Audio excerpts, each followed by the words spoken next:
feet off the ground. RPG came through the belly of the aircraft. When I first got out, I felt like my whole life had been smushed down to just medical appointments. I was going to occupational therapy, physical therapy, speech therapy. We don't talk about the female combat wounded. These are our daughters and our sisters and our mothers. I'm not sure I would still be here if I didn't find the Friends and Wounded Warrior Project that I did. Because there was a long period after the injury where I really didn't understand why I was still here. I felt like I had lost everything. Wounded Warrior Project came into my life and taught me how to stand back up and get back in the fight. The truth is, I think we all have this strength inside of us, but until you're tested, you just don't know it's there. See how Wounded Warrior Project empowers women veterans like Beth by visiting woundedwarriorproject.org/empowerwomenvets. Join the voice of the Tigers, Dave Woloshin, for Wolo and Friends. Weekday mornings from 10 to 11, here on Sports 56 and 98.5 FM.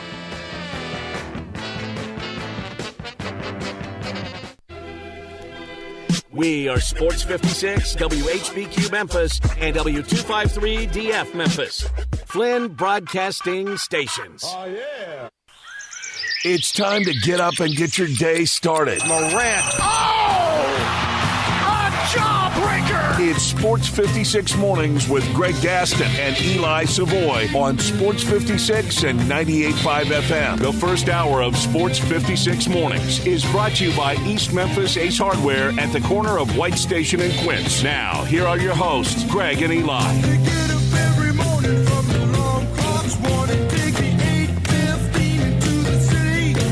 Good morning, everyone. Welcome in. Time for another edition of Sports 56 Mornings on this Thursday, January 4th, 2024. It be cold outside, 32 degrees right now. If you're up this early, getting your Thursday morning started, partly cloudy skies. We're looking at a high today of 45, mostly clear tonight with a low dipping down to 30 degrees. Greg Gaston, Eli Savoy, Zach Boyd with you from the Family Leisure Studios. Family Leisure, it's where family and fun come together. Their floor model sale is underway, 2120 Witten Road, just north of I-40. And the first hour of the program is brought to you by East Memphis Ace Hardware. Coming up on the program today, we'll talk about the Grizzlies game last night. Yes, we have to. We are legally obligated to talk about that loss last night to the Toronto Raptors. Just a bad loss for the Grizzlies. We'll also preview the Tigers in action tonight as they will take on the Tulsa Golden Hurricane on the road in their first conference game of the season. The University of Memphis Tigers football team and Coach Ryan Silverfield makes a big decision yesterday on the defensive coordinator. We will discuss that on the program today. We got plenty of NFL news as we get set for the final week of the regular season. The Pro Bowl selections were made yesterday. At 8:05, John DeFilippo will join us. He's the new head coach of the Memphis Showboats in the new UFL, the United Football League, which will begin this spring. The combination of the USFL and the XFL, the Showboats are back, and they have a new coach. And then at 8:25, in studio, Dallin Hayden will join us from the Ohio State Buckeyes to preview Monday's natty between Michigan, who he knows oh too well, being at Ohio State, and Washington. But we'll also talk about the future of Dallin Hayden. At 9 o'clock, it is the final AutoZone Liberty Bowl inside college football hour of the season, so that'll run from 9 until 10. Harold Grader will join us after a very successful AutoZone Liberty Bowl game. By the way, attendance-wise, they were number 9 out of all bowl games. We will go over that as well on the show. And Harold also happened to be at the Rose Bowl to watch the Alabama-Michigan game. We'll get his thoughts on that and the national championship. And time permitting, we'll take your calls and texts on the Sports 56 listener lines at 901-360-8255. You can also drop us a line, comment, a question, a concern on Twitter, Facebook, YouTube, most social media networks. Also, our website, sportsmemphis.com. That is your lineup for today. Good morning. Good morning. Not much else to say, huh? That game last night was... The Grizzlies, they're not. I just don't understand why they're so bad offensively. Honestly, like their numbers are horrendous offensively, and while it's gotten somewhat better since Ja's been back, they're still not good. And we know they can't rebound, among other things, but they can't shoot. They're just not good enough shooters, and it's I just don't understand some of the rotations and things that they use. I don't know. There's just, you can't lose that game. Like, bottom line, you can't lose that game. You have to win that game. On your home floor right now, you cannot afford losses really at all, let alone to the teams that aren't very good. And with this stretch they've got coming up in 2 weeks, like they pretty much could be done, where there's just no coming back from it. Yeah, I want to dive into that, and we'll talk about the game. To your point, though, and when you look at the NBA today in 2024, and really for the last how many years, you have to have a plethora of shooters, and they just don't have them. And yes, on the surface you go, 111 points, that's pretty good. Well, last night, now, granted, there were some overtime games, even a double overtime game, but winning numbers across the board. These are the winning scores. The Kings, 138. By the way, the Magic scored 135 in the loss. Jazz, 154. The crappy Pistons scored 148. Yes, overtime, but 148 in a losing effort. Clippers, 131. Suns, 122. Hawks 141, Thunder 138, Pacers 142, Bucks 130. Cavaliers scored 140 points. It's all about the offense, and they just don't have it consistently. There's something amiss. Even with the return of John Morant, they're much better, obviously, offensively, but it doesn't compare to most of the teams around the league. 116-111, the final. They came back in the end. Give them credit. They battled down the stretch, but they had dug themselves already a huge hole. The loss drops the Grizzlies to 11-23. They have played 34 games. So 7 more games get you to the halfway point of the season. Those next 7, at the Lakers, at the Suns, at the Mavericks, home to the Clippers, home to the Knicks, home to the Warriors, at Minnesota. If you don't go minimum 4-3, and that's not even going to do much like dent into the deficit, but it keeps you maybe afloat. If you don't do at least 4-3, you're dead. You can wave the white flag, and I know people are mad at this, but we got to be honest here. Taylor Jenkins after the game saying, I got to get this team better prepared. We were flat. It's on me. Is it? Is it really on him?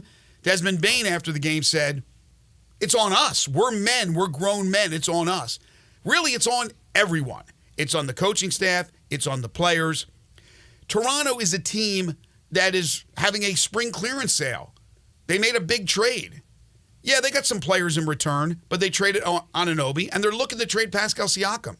And you're playing at home, where you've been pathetic this year, and you lose, and it wasn't even close until the end. That's a pathetic loss. Let's be honest. Let's call a spade a spade. It's horrible to lose that game, and right now they are on a slippery slope where this season, in a matter of a week or 2 weeks, could be absolutely over with. And I know it pisses people off to hear that, but let's speak the truth. So they are, on the year, they are last in offensive rating. They are last in three-point percentage. They are last in overall field goal percentage. They're last in wide open threes. They're 27th in two-point percentage. Jeez. 28th in wide open two-point percentage. They can't shoot when they're wide open. They can't shoot when there's nobody around them. They can't shoot. It's just like you can pick the offensive number, pick the shooting number you want to look at. They are generally in the bottom 2 or 3 in the league. You can't. And I just they need more out of Marcus Smart offensively right now. He's struggling, especially the 3-point shot. Like most of his other numbers are pretty much where he's been in his career, but 3-point percentage, he's shooting 26%. which is well down from where he's been throughout his career. But again, to me, and this goes back, I would put Santi in the starting lineup. I would just take the shooting and the offense. Like the centers aren't doing you anything, so put him out there. Try and get as much offense. I don't understand why there's not more of Ja, Bain, and Kennard together, where you've got your two ultimate floor spacers with Ja Morant. Those three very rarely play together. The rotations again. I don't get. And I know there's a lot of people that want Taylor Jenkins fired. I'm not saying he should be fired. I don't think Taylor Jenkins is doing a great job by any means. But if you fire Taylor Jenkins right now, who the hell are you bringing in? Isn't it a cop out though to put it all on Taylor Jenkins? Well, no, but you can't get rid of the whole team. So something needs to be like they're not. They shouldn't be this bad. How about with Ja back? How about a trade? Who the hell are you trading? That's a problem. You want to get Pascal Siakam for Jake LaRavia? Are we okay? This is going to be maybe crazy talk. Are we absolutely sold that this trio, right? We talked about all these great championship runs, and that's why I said, if you remember me last year, and I've said it so many times, you have to seize the moment because you don't know what the future looks like, right? This was before the Ja incident or incidents. You have to seize the moment now. They didn't seize the moment. So are you sold now that they still have the best young nucleus when you look at what's going on in Oklahoma City and Sacramento and these other teams? If they're doing something to take advantage of having Ja Morant on this team, then they got to think outside the box. That outside the box may be something drastic, like trading Jaren Jackson Jr. I'm throwing it out there. I don't know if those I still think together, the three are fine. They are not.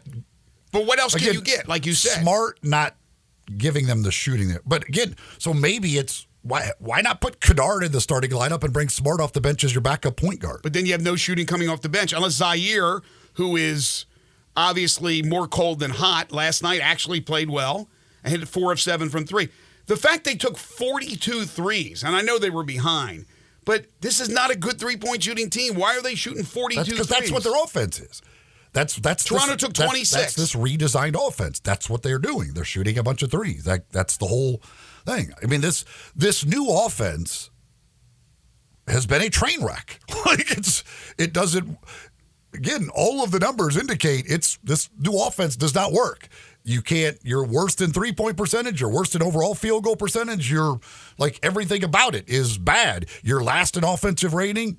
Everything about this new offense, which they brought in Patrick St. Andrews as this offensive guru designer, the offense has been terrible. It's bottom line. I don't. They need to scrap what they're doing and start over from scratch with the offense and figure something out because the offense is bad. And going back to what you said about the rotations and lineups and things of that nature, all of a sudden last night, X-Man, who hasn't been playing, is starting. Now, was Biyombo hurt or is it just a DNP coach's decision? It says coach's decision. They said nothing about him being hurt. Okay, so all of a sudden now, Biyombo goes from starter to not playing a second. And you made the decision a couple of weeks ago to get rid of Kenny Lofton Jr. I think it was the right decision to keep Bismack Biyombo. But you start Tillman. Then, all of a sudden, off the bench, Conchar, who I don't think played last game, is playing. Same with Zaire. That's because of Vince being out. That's true. Okay, that's true. But, again, it's still – I'm not going to back away from the point, and you made it, about the rotation. There's question marks about the rotation. Like, guys, literally, you can go from not playing to basically starting – or you might start one game and then not see the court the next. You never know. And Biyombo may have been more of a load management, like the back-to-back. Maybe there was something that they didn't, although they wasn't listed on the injury report. Here's your load management all season. All season. He's you not can rest doing in the off anything season. for you, so he doesn't like. These are NBA players. None of the centers are doing anything. Like, load management when you're you're teetering on being eliminated, basically. So again, I don't care if Biyombo plays. He doesn't do anything. It's just the point. Load management drives me crazy. But anyway, here's Toronto. Again, they make a big trade. a couple of days ago, you would think that that team on the road, making the big trade, all of a sudden it seems like Seamingless, Quickly, and Barrett have been implemented into that starting lineup, and they look good. They look really good. Quickly at 26. Siakam, who, again, they're looking to deal, 24 and 7 rebounds. You had Scotty Barnes, who is their future, 20 points, 8 assists. Barrett only had, 14? But they still looked really good as a unit, and they've been together as a unit for 2 games or whatever it is. Yet the Grizzlies, who are now back and relatively healthy, minus, obviously, Adams and Clark, and D. Rose was out for the game, but he's a backup, and they look discombobulated at times. Yes, Marcus Smart has to be better offensively. He's not a great offensive player. You brought him in because of his veteran leadership, his ability to defend, one of the great defenders in the league, perimeter defenders. But once in a while, he's got to help out offensively. He was 0 for 5 from 3, 2 of 10 from the field. And I don't know what they could have gotten in the offseason if they would have used the full mid-level exception, all that stuff. But can we at least admit, I get it. I know everybody here, the whole nostalgia part of it is great. But as I said at the time, what the hell does why did they sign Derrick Rose? Let's be honest. There was no reason to sign Derrick Rose. It was a dumb signing. It was dumb. Yes.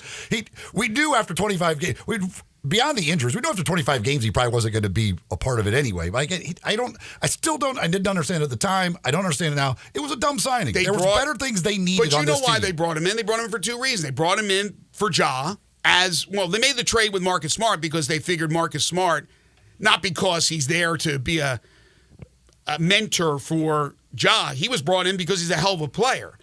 Derrick Rose was brought in more for the mentorship for Ja, but also because of the local connections, the whole Memphis thing. So there was a reason why they brought him in. 2 reasons, in fact. So I had no problem with Derrick Rose being brought in. That's the least of their worries. No, it's not, because that was a roster spot they could have used that actually signed somebody that could help the team.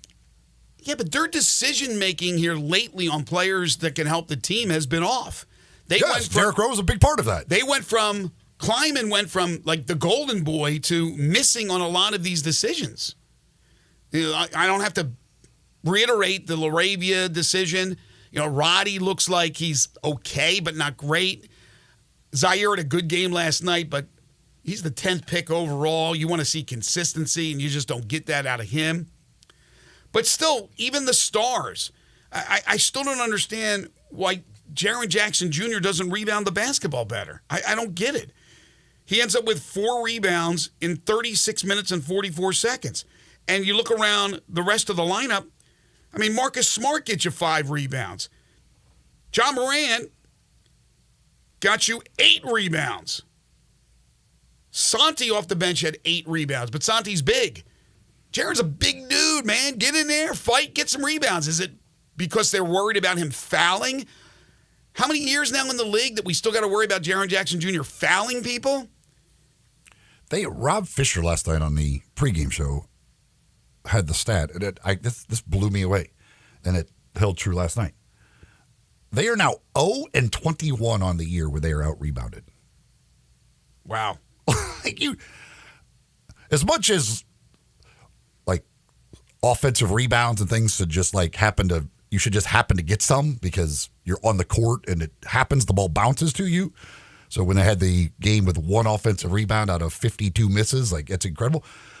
You should stumble into a win out of 21 chances when you are out-rebounded.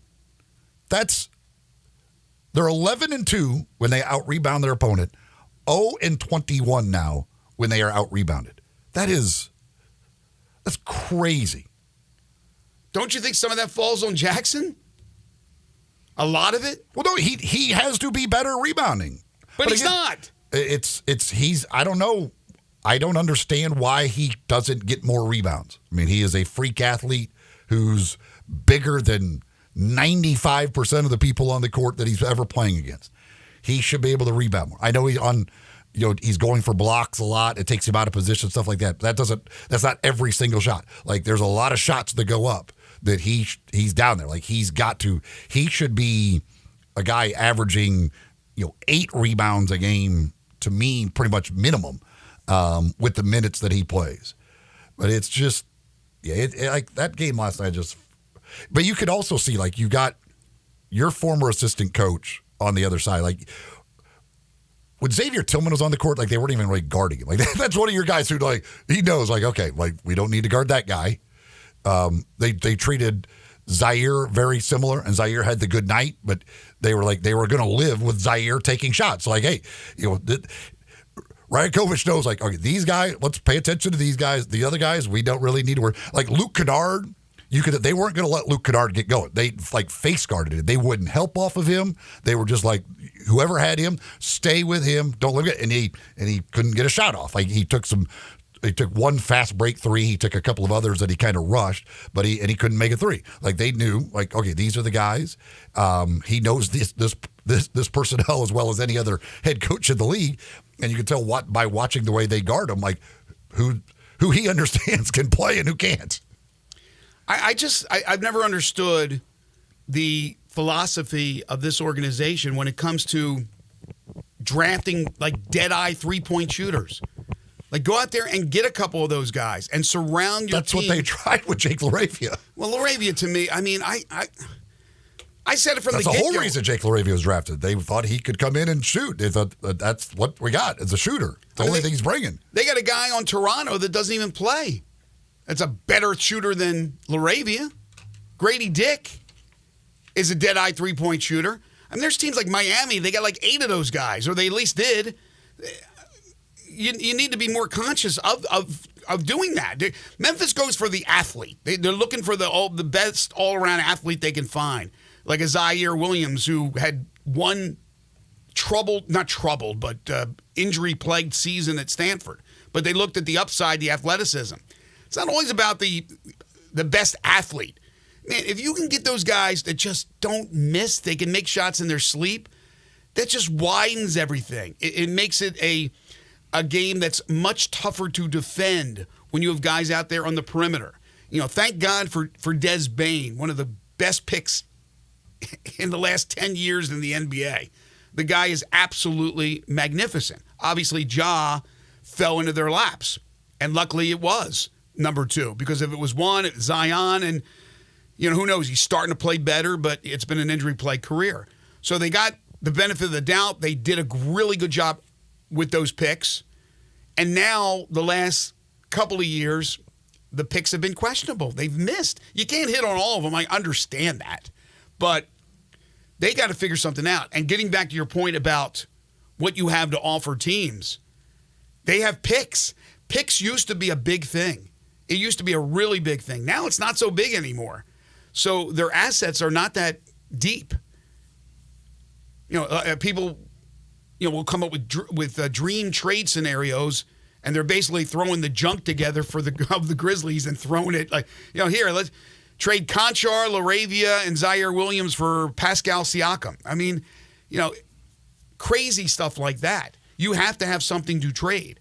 And the only thing I could think of, if you want to really go crazy and pick up a boatload of players and assets and things of that nature, the only one I could even think of that you would dangle is Jaren Jackson Jr. But people would be like, oh, gosh, that's so sacrilegious. Well, I'm not sold that those 3, although I know they're very, very, very, very good, are the best young trio in the league. In fact, I don't think they are. When I look around at the other teams in the league with very similar talented young players who have stepped up. Now, this still falls back on the beginning of the season with no Adams, right? No Steven Adams. Who knew Steven Adams was this important? We all knew he was good. We all knew he was important, but my God. It's like Steven Adams was Wilt Chamberlain or something. But you have to adjust. If you don't adjust, then you just basically are mailing in the season. And that's what I'm worried about because, again, going back to this schedule coming up, the next 7 games get you to 41. That's the halfway point of the season. We're no longer at 10 games, 12 games, 15 games. And those 7 games are extremely challenging. On the road at the Lakers, Suns, and Mavericks, at home to the Clippers and Knicks and Warriors, and at Minnesota. Again, If you don't go 4-3, 5-2, Katie bar the door, baby. Wave the white flag. We'll get to your texts coming up in just a little bit. If you want to chime in, you can. 901-360-8255. That's 901-360-8255. That is the Sports 56 listener line. This hour of our program brought to you each and every day by East Memphis Ace Hardware, the corner of White Station and Quince. Everything you need for all those projects around the house, you can go see the folks at East Memphis Ace Hardware to get all the supplies. If you can't find exactly what it is you're looking for, they got a great staff to help you find it. Of course, they've got the Big Green Egg, all the different egg accessories. They're a platinum dealer of the Big Green Egg, one of those here in town.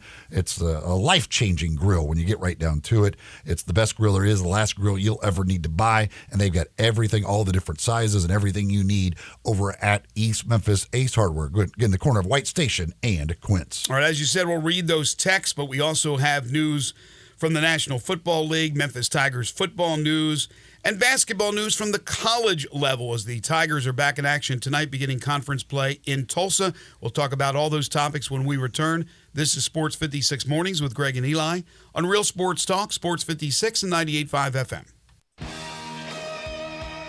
Add a little fun to your lunch break. Join Johnny Radio for Sports 56 Happy Hour from 11 to 1 every weekday on Sports 56 and 98.5 FM.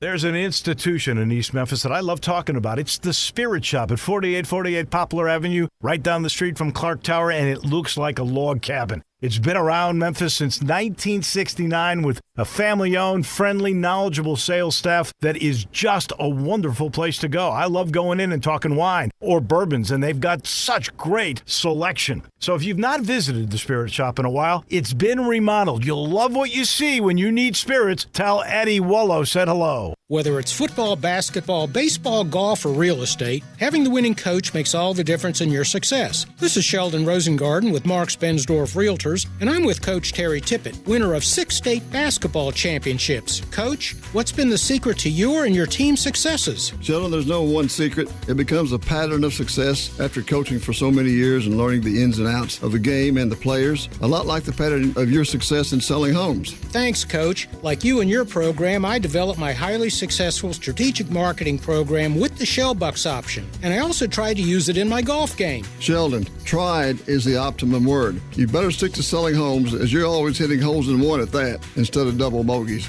Thanks a lot. And if anyone is thinking of selling their home, make sure and talk to 2 to 3 coaches. I mean real estate brokers. Let me be one of them. You can reach me at 682-1868 or memphisrelocate.com. That's 682-1868 or memphisrelocate.com and be a winner.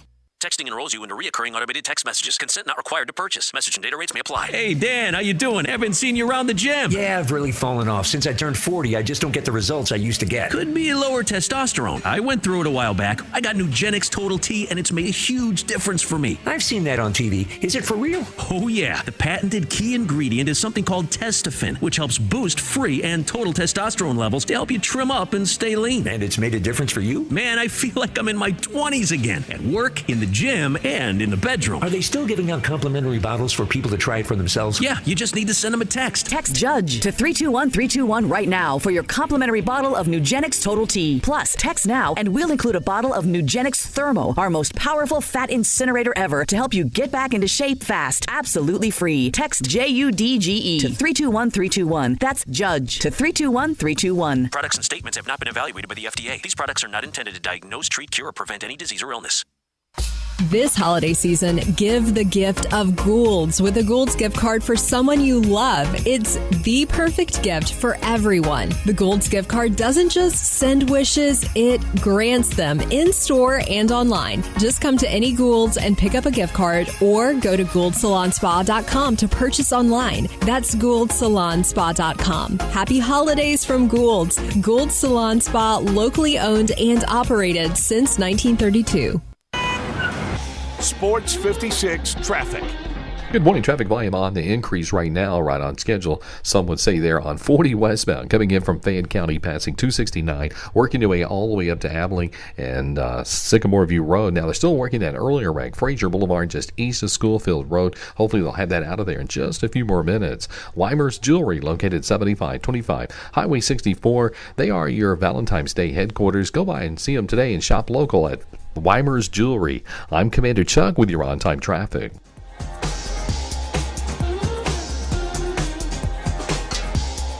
Now, back to Sports 56 Mornings on Sports 56 and 98.5 FM. This hour is brought to you by East Memphis Ace Hardware at the corner of White Station and Quince. Here once again, Greg Gaston and Eli Savoy. I got a little change in my pocket going jingling. Welcome back, 7:29 the time. We've been talking Grizzlies after their 116-111 loss to the Toronto Raptors. The loss dropping the Grizzlies to 11-23. Text from Ron. He says Memphis shoots 42 threes, Raptors 26. Memphis 43 rebounds, Raptors 46. Same thing over and over. Mm-hmm. And they have been shooting fewer threes since Ja came back. However, hell, he shot 9 the other day. They still don't make many of them. That's the more. I mean, I guess it is better for them to shoot fewer threes because they don't make very many of them. But again, they don't make twos either. They're one of the worst 2-point shooting teams in the league. So that drives me crazy. The number of possessions they have in a game where all it is they dribble down, they'll throw one pass to a guy on the wing and he fires the three. It's like, can we run at least run an offense of some sort to maybe see if there's a better shot available than a three from the wing, but oftentimes with not the right guys shooting them with 18 seconds on the shot clock? It's like Seinfeld. Anybody could take a reservation. It's just keeping the reservation. Anybody could take a three. It's just making the three. And again, it doesn't even matter if they're wide open. They can't shoot for when they're wide open threes. They shoot the worst percentage of the league. So it's whatever. Raider Corey says, color me baffled. I have no idea who's going to play substantial minutes on a nightly basis. Zaire plays 1 minute the other night, then plays about 20 minutes and scores 18 points last night. What the hell's going on? I'm sorry, at some point we have to question coaching. Yeah, again, I don't I don't know. And they'll try and base it they'll talk about matchups and all this other stuff, but you can't. And again, I don't watch all the games of all the other teams to see if there's these wildly changing rotations, but I just don't feel like there is, where guys literally can go from 1 minute to 20 back to 2. It's all over the place on bench minutes of who's going to play and who's not going to play. I have been a big supporter of Taylor Jenkins. I'm still a big supporter of Taylor Jenkins, but a lot of that was before Ja returned. Now that they have Ja back, now that Kennard's back, they're healthier. If this continues throughout the season, as Corey just said, they will absolutely look at that situation at coaching. I have supported him. I will support him. But if you can't get the job done, and I'm not talking about, they're going to win the NBA title, but if you can't win 2 out of 3 every time, which is what they have done in the past with Ja Morant, then something's amiss. And it just does not look like a team that's going to win 2 out of every 3 times they step on the court. Drew says the Grizzlies are done. Time to look towards the lottery. Brad says they're missing Adams and Clark big time. Oh, that's... Biyombo has worn off. Very, very obvious. But again, and they are. That's on the rebounding side, there's no doubt. But Steven Adams and Brandon Clark, they're not helping you shoot the basketball. Right. Steven Adams isn't bringing your 3-point percentage up. Exactly. And with what they want to do, they want to shoot a bunch of threes. So, it's... Now, he might get some rebounds off of those misses, which they don't generally do, so that would help. You get to shoot and miss again. You get 2 misses per possession rather than 1. But, there's no doubt they're missing them. But they're not... What are they, 3-11 at home? They have 3 wins at home. Something like that. And again, even now with Ja, last night was, yes, I know you don't have Adams and Clark, but you have basically the rest of your roster. And you're losing to the Raptors, like at home. You're giving up, what was it, a 20-2 run in that stretch there between the end of the second, start of the third? Like, you can't, or was it third, fourth? I don't remember what quarters it was. I don't know, just second and third, I think. But it's a team, it's a the team. end of the first quarter, they gave up the big run. Yeah, right. The end of the first quarter, they gave up the big run. They continue to struggle in the second quarter. The second quarter is a complete and utter train wreck every single night. Hey, bettors out there, if you want to make money, just go bet against the Grizzlies in every second quarter. They can't win a second quarter. They get blown out in every second quarter. If it's a 2-point game at the end of the first quarter, they're down. They're going to be down double digits at the end of the second quarter. Yeah, every loss is not the same. Every win is not the same. But this is a every Toronto second team. Quarter is the same. Every second quarter is the same. But this is a team in Toronto in transition. They are in transition, playing on the road in your arena. And you were getting the snot beaten out of you until you made a nice rally at the end, but not good enough. Mike is dialed in. Mike, how are you? Oh, I'm doing okay. I was going to say, as far as Triple J, to me, what I've seen is when you got a shot blocker, they're usually putting themselves out of position to rebound. Mm-hmm. They're not very good rebounders. No, that's a great point. Yeah. That there's no doubt that affects some, but the Raptors. I mean, he should be getting more than 4 rebounds, don't get me wrong. Yeah, the Raptors missed 44 shots last night. I don't think Jaren tried to block every single one of them. Well, I think the other thing is they're shooting a lot of threes because people are giving them threes. Exactly. And I think if you played the white kid, Ja, and Dane, you might score 180 points, but the other team's probably going to score 200. Thank you, Mike. I appreciate it. The white kid, getting hard.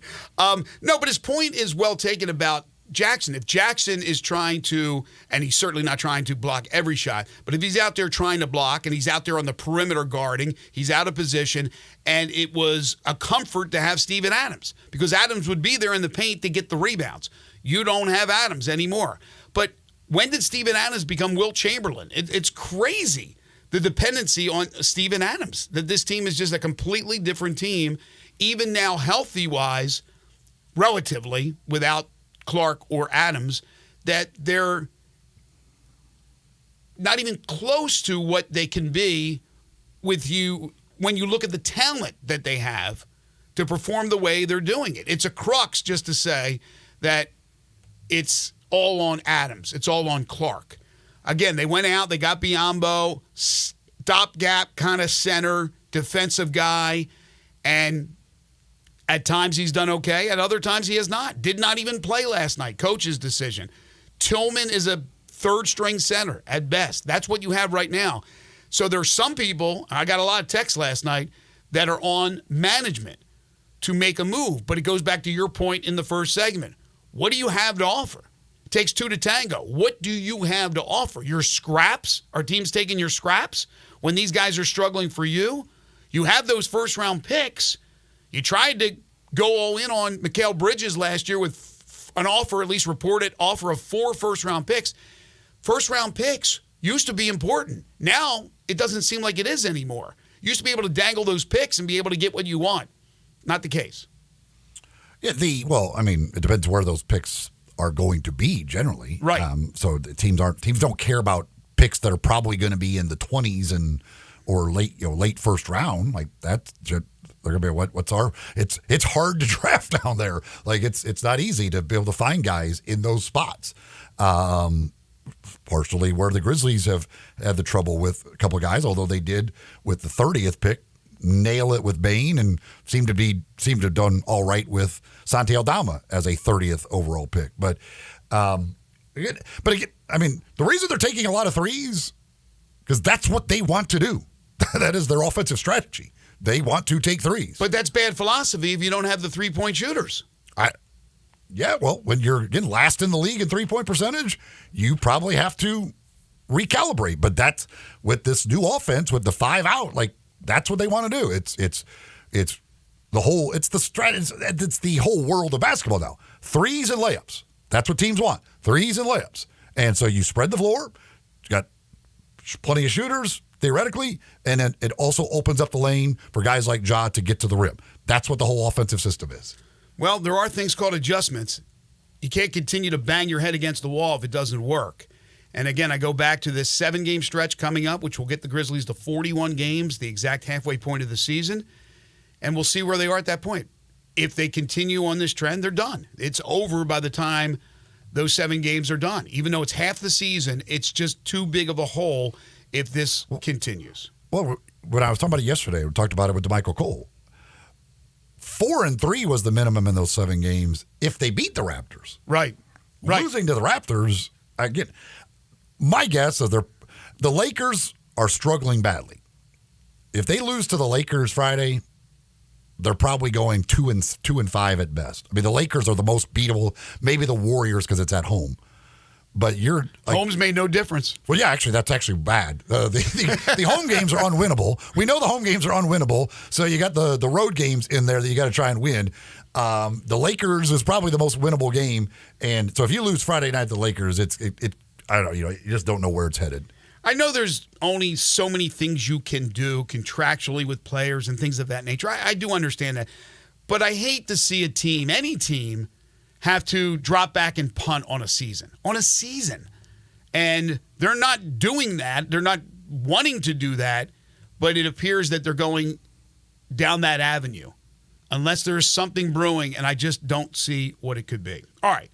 So while the Grizzlies now get set to hit the road, they'll be in Los Angeles on Friday. The Tigers are on the road tonight as they begin conference play at Tulsa.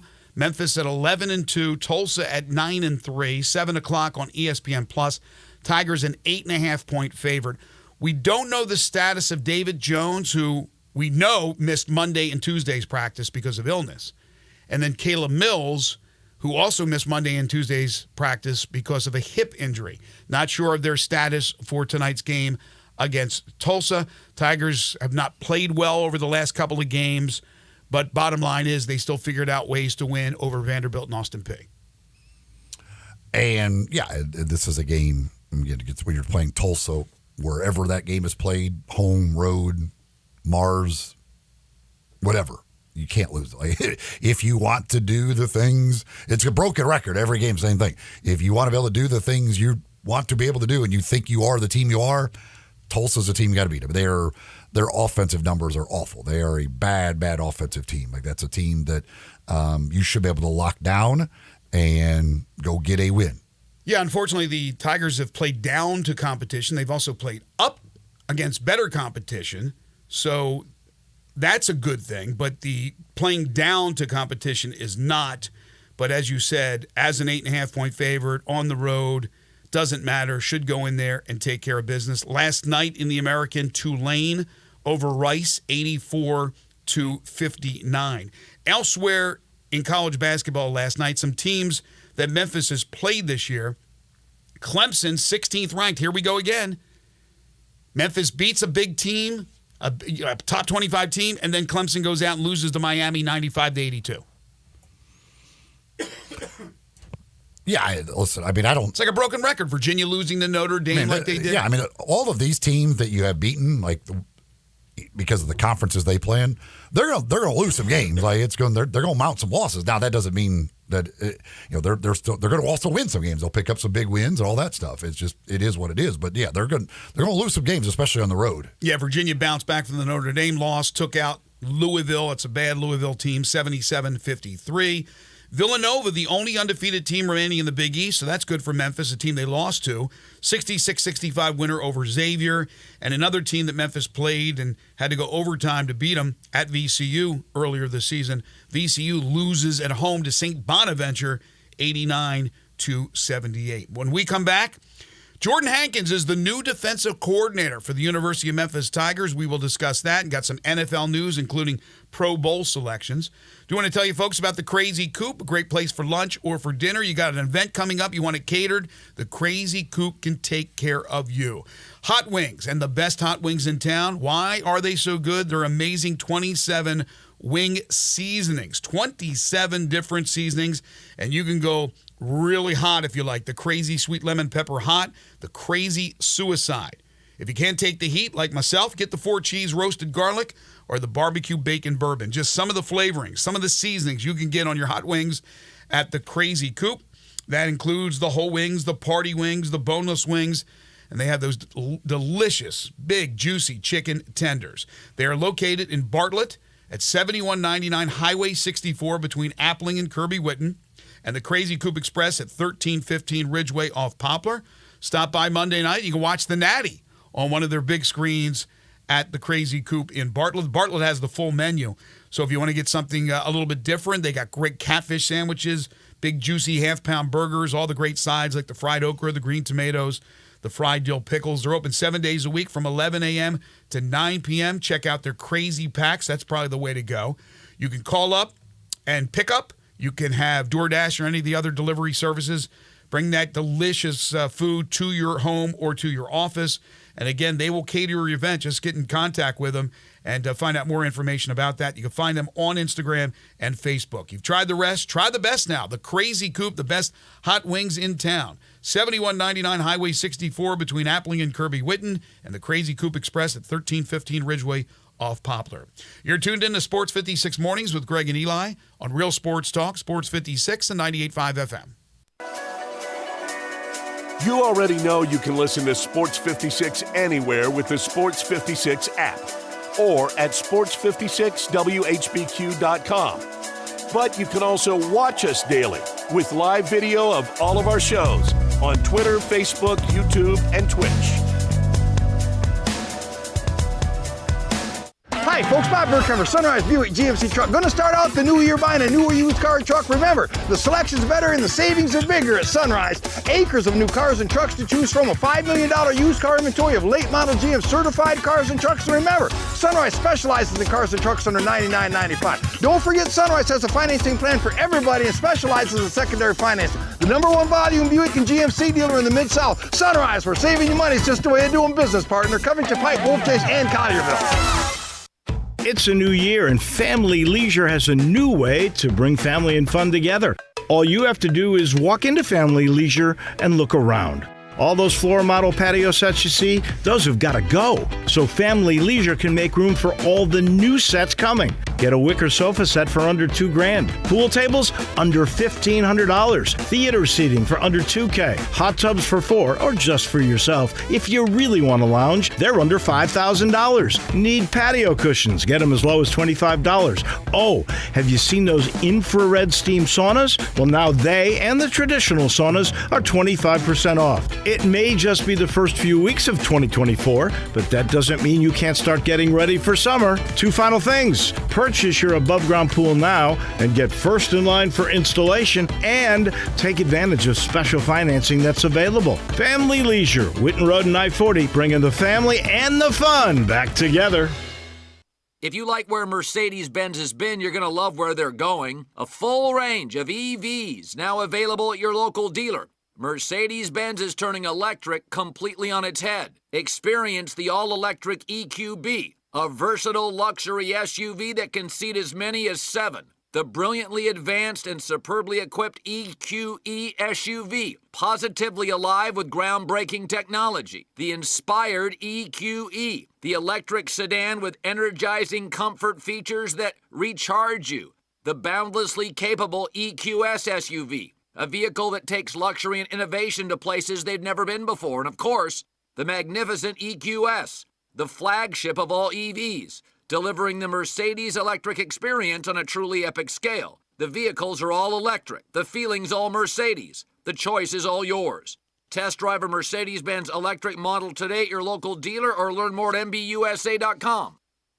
For the latest from the world of golf, tune in every Saturday morning from 9 to 11 for the Golf Shop Radio Show, presented by PlayGolfMyrtleBeach.com, the golf capital of the world. Hosts Mark Greenhelge and Matt Blanchard talk golf from tee to green and everything in between. If you like golf, you're going to love Golf Shop Radio.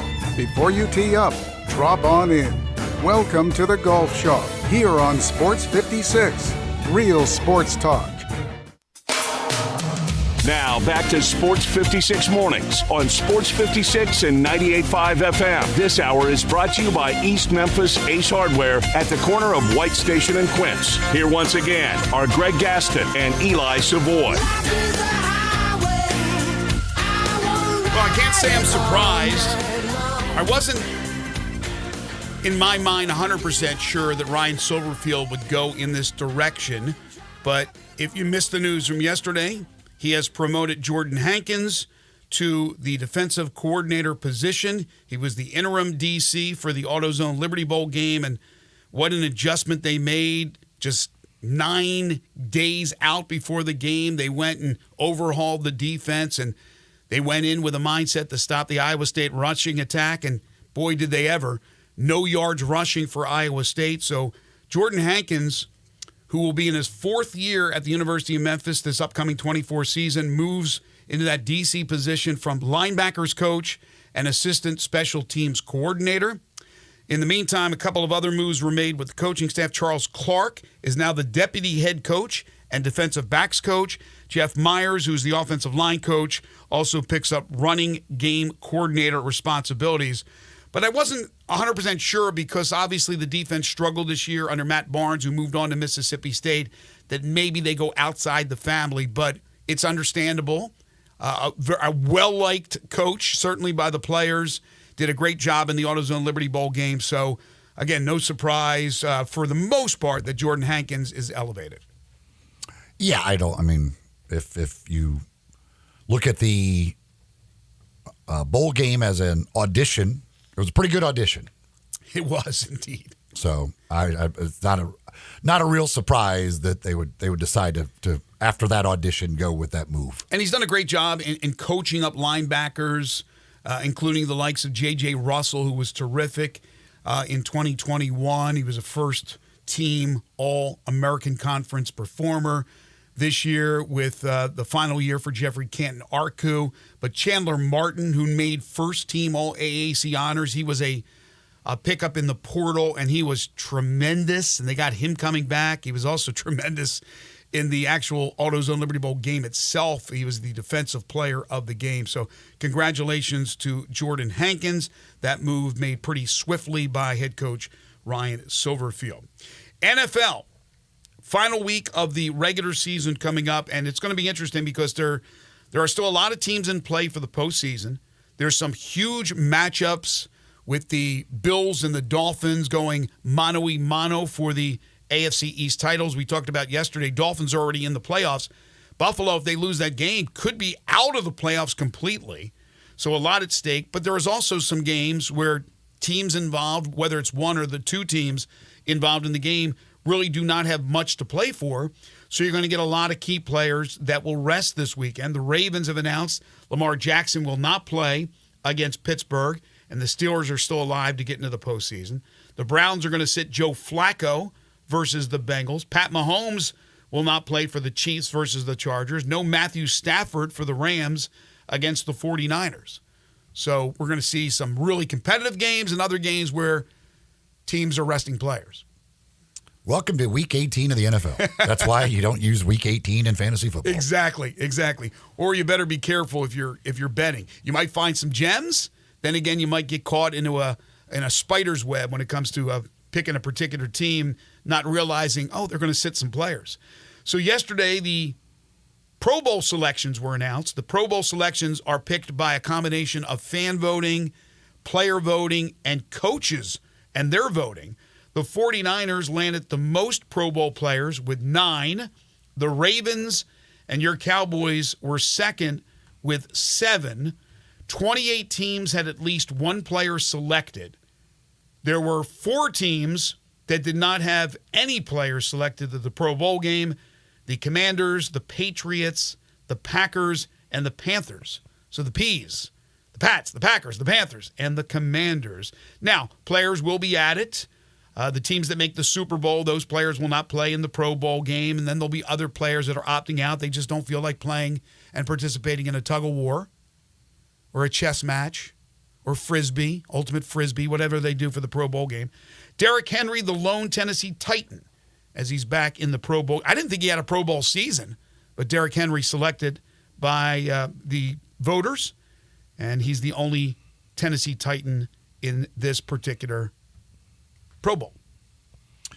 Yeah, they're and I know they're like the receiver position was virtually impossible, and there's some guys like Amon-Ra St. Brown who had an incredible year that can't make that aren't on this team.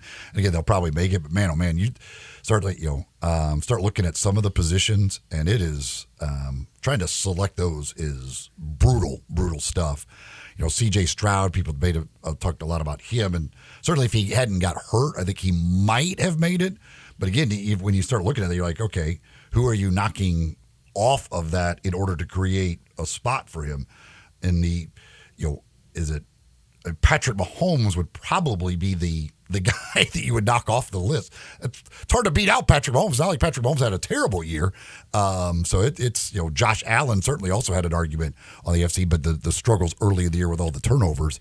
I would have put Stroud on there. Jalen Hurts doesn't make the NFC as a quarterback. Like it's some of these positions, but receiver was that is a brutal position. No, it's incredibly competitive, and obviously it's a vote from three different entities. But if I had a vote, C.J. Stroud would have been on that team. I probably would have left Josh Allen off. And Allen was off. I thought he was on the team. No. So Pat Mahomes, Tua, and Lamar Jackson. Okay, so Tua deserves. Lamar Jackson absolutely deserves. I might even leave Pat Mahomes. Is that sacrilegious to leave Pat Mahomes off a Pro Bowl team?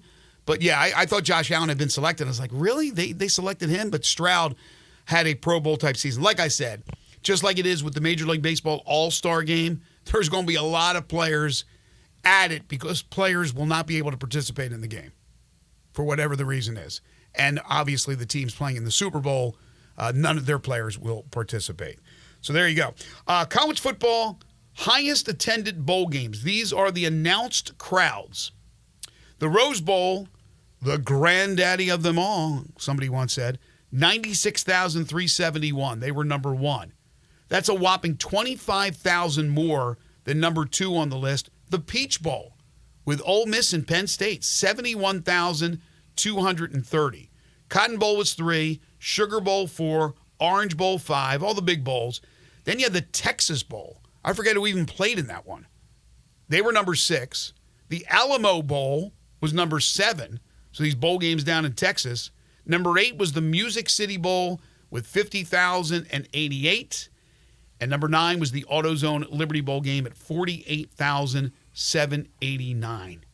Damn, we came up short against Nashville again by about 1,200.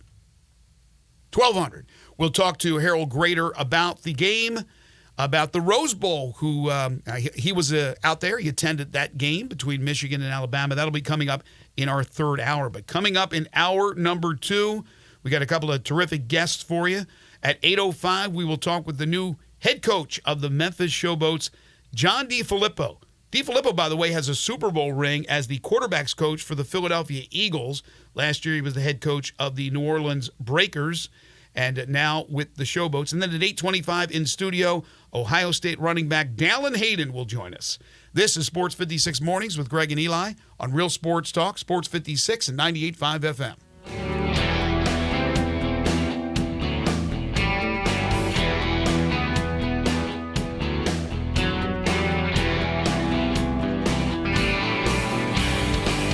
Looking for your next car? Give Car Corner a try. Car Corner, located at 2653 Mount Moriah. They specialize in cars under $15,000. Bad credit? No problem at Car Corner. CarCornerMemphis.com. That's CarCornerMemphis.com. They even have cash cars under $7,000. That's Car Corner at 2653 Mount Moriah. CarCornerMemphis.com. Look for the building with the teal green roof.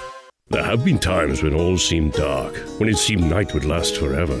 Souls wandered the earth in search of something satisfying, something fulfilling. And then, when all seemed lost, dawn broke, and it was sunrise. At last the people had their dream realized. They could have not just breakfast, or lunch, or even 11sies, but they could have them served fast and fresh and made just for them. At last, at long last, the cock has crowed. Roofs, roofs, and more roofs. Chris Price here with Metro Builders. Is your roof leaking? Do you have mold stains on the ceiling of your home or business? Is your carrier denying your claim or offering a repair simply because they don't have enough documentation? You need a contractor that performs work for insurance claims for policyholders each and every day, and Metro Builders is here to assist. Call Metro Builders. At Metro Builders, we provide free estimates, consultation, and claim repairs. Metro Builders' process of arriving, inspecting, diagnosing problems, and estimating is second to none, commercial and residential. Our team of Hague-certified technicians are standing by to assist you with providing estimates and photos to your carrier to document your loss. All you owe is what your policy states. No large fees on top of the final scope. We use high-grade materials and are certified by companies like Atlas, CertainTeed, Owens Corning, and Mulehide with labor warranties up to 50 years on all of our jobs. Metro Builders provides roof repairs across the Mid-South. Call Metro Builders to schedule your inspection free. Call me. 901-375-1717. That's 901-375-1717. They're taking care of beerness in Memphis, right on the river with Grind City Brewing and all of their great products. Look, this was a dream come true for a father and son duo. And if you have not been to that brewery right on the river, just to the north of downtown, you're really missing something special. And now you can't miss their products. Wherever you go, you see a brand new label. It's clean, it's beautiful, it's distinctive. You'll know Grind City Brewing, and of course you know their products like Poppy's Pills, that great Pilsner, or Tiger Tail, that very creative craft malt liquor. There's the new Thaddeus Amber Lager. That is absolutely a great light beer. There's the India Pale called Godhopper. It's outstanding. And then there's the Belga, the Belgian-style wheat ale. They keep bringing hits at Grind City Brewing.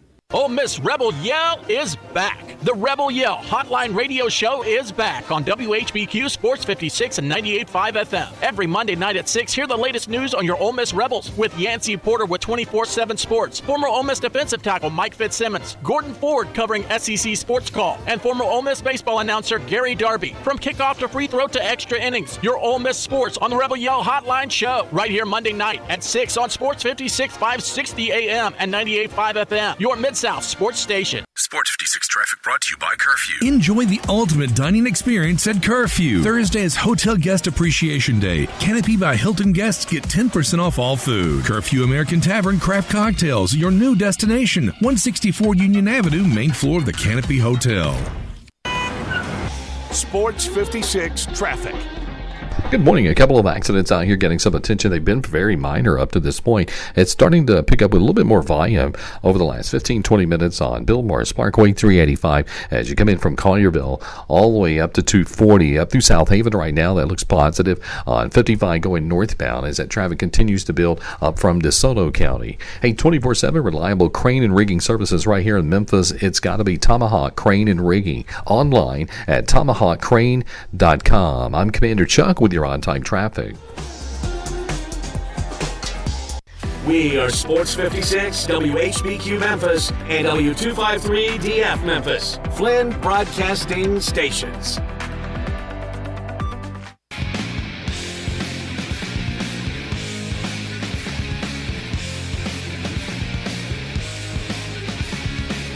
Now back to Sports 56 mornings on Sports 56 and 98.5 FM.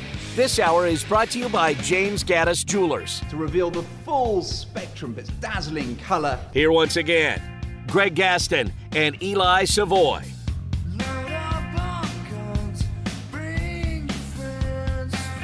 Welcome back, everyone. 8:01 the time. Hour 2 here on Sports 56 Mornings, the Thursday, January 4th, 2024 edition. Greg Gaston, Eli Savoy, Zach Boyd with you from the Family Leisure Studios. Family Leisure, where family and fun come together. Their floor model sale continues. 2120 Whitten Road, just north of I-40. Currently 32 degrees as you get your Thursday started. Sunny skies. We're looking at a high today of 45, and then tonight mostly clear with a low of 30. The second hour of the program is indeed brought to you by James Gaddis Jewelers.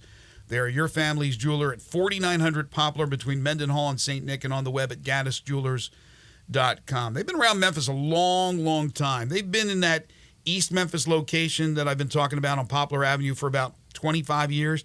Before that, for years, they were on Summer Avenue. So Gaddis Jewelers synonymous with Memphis over the years. If you're looking for that special engagement ring in 2024, you're going to pop the question.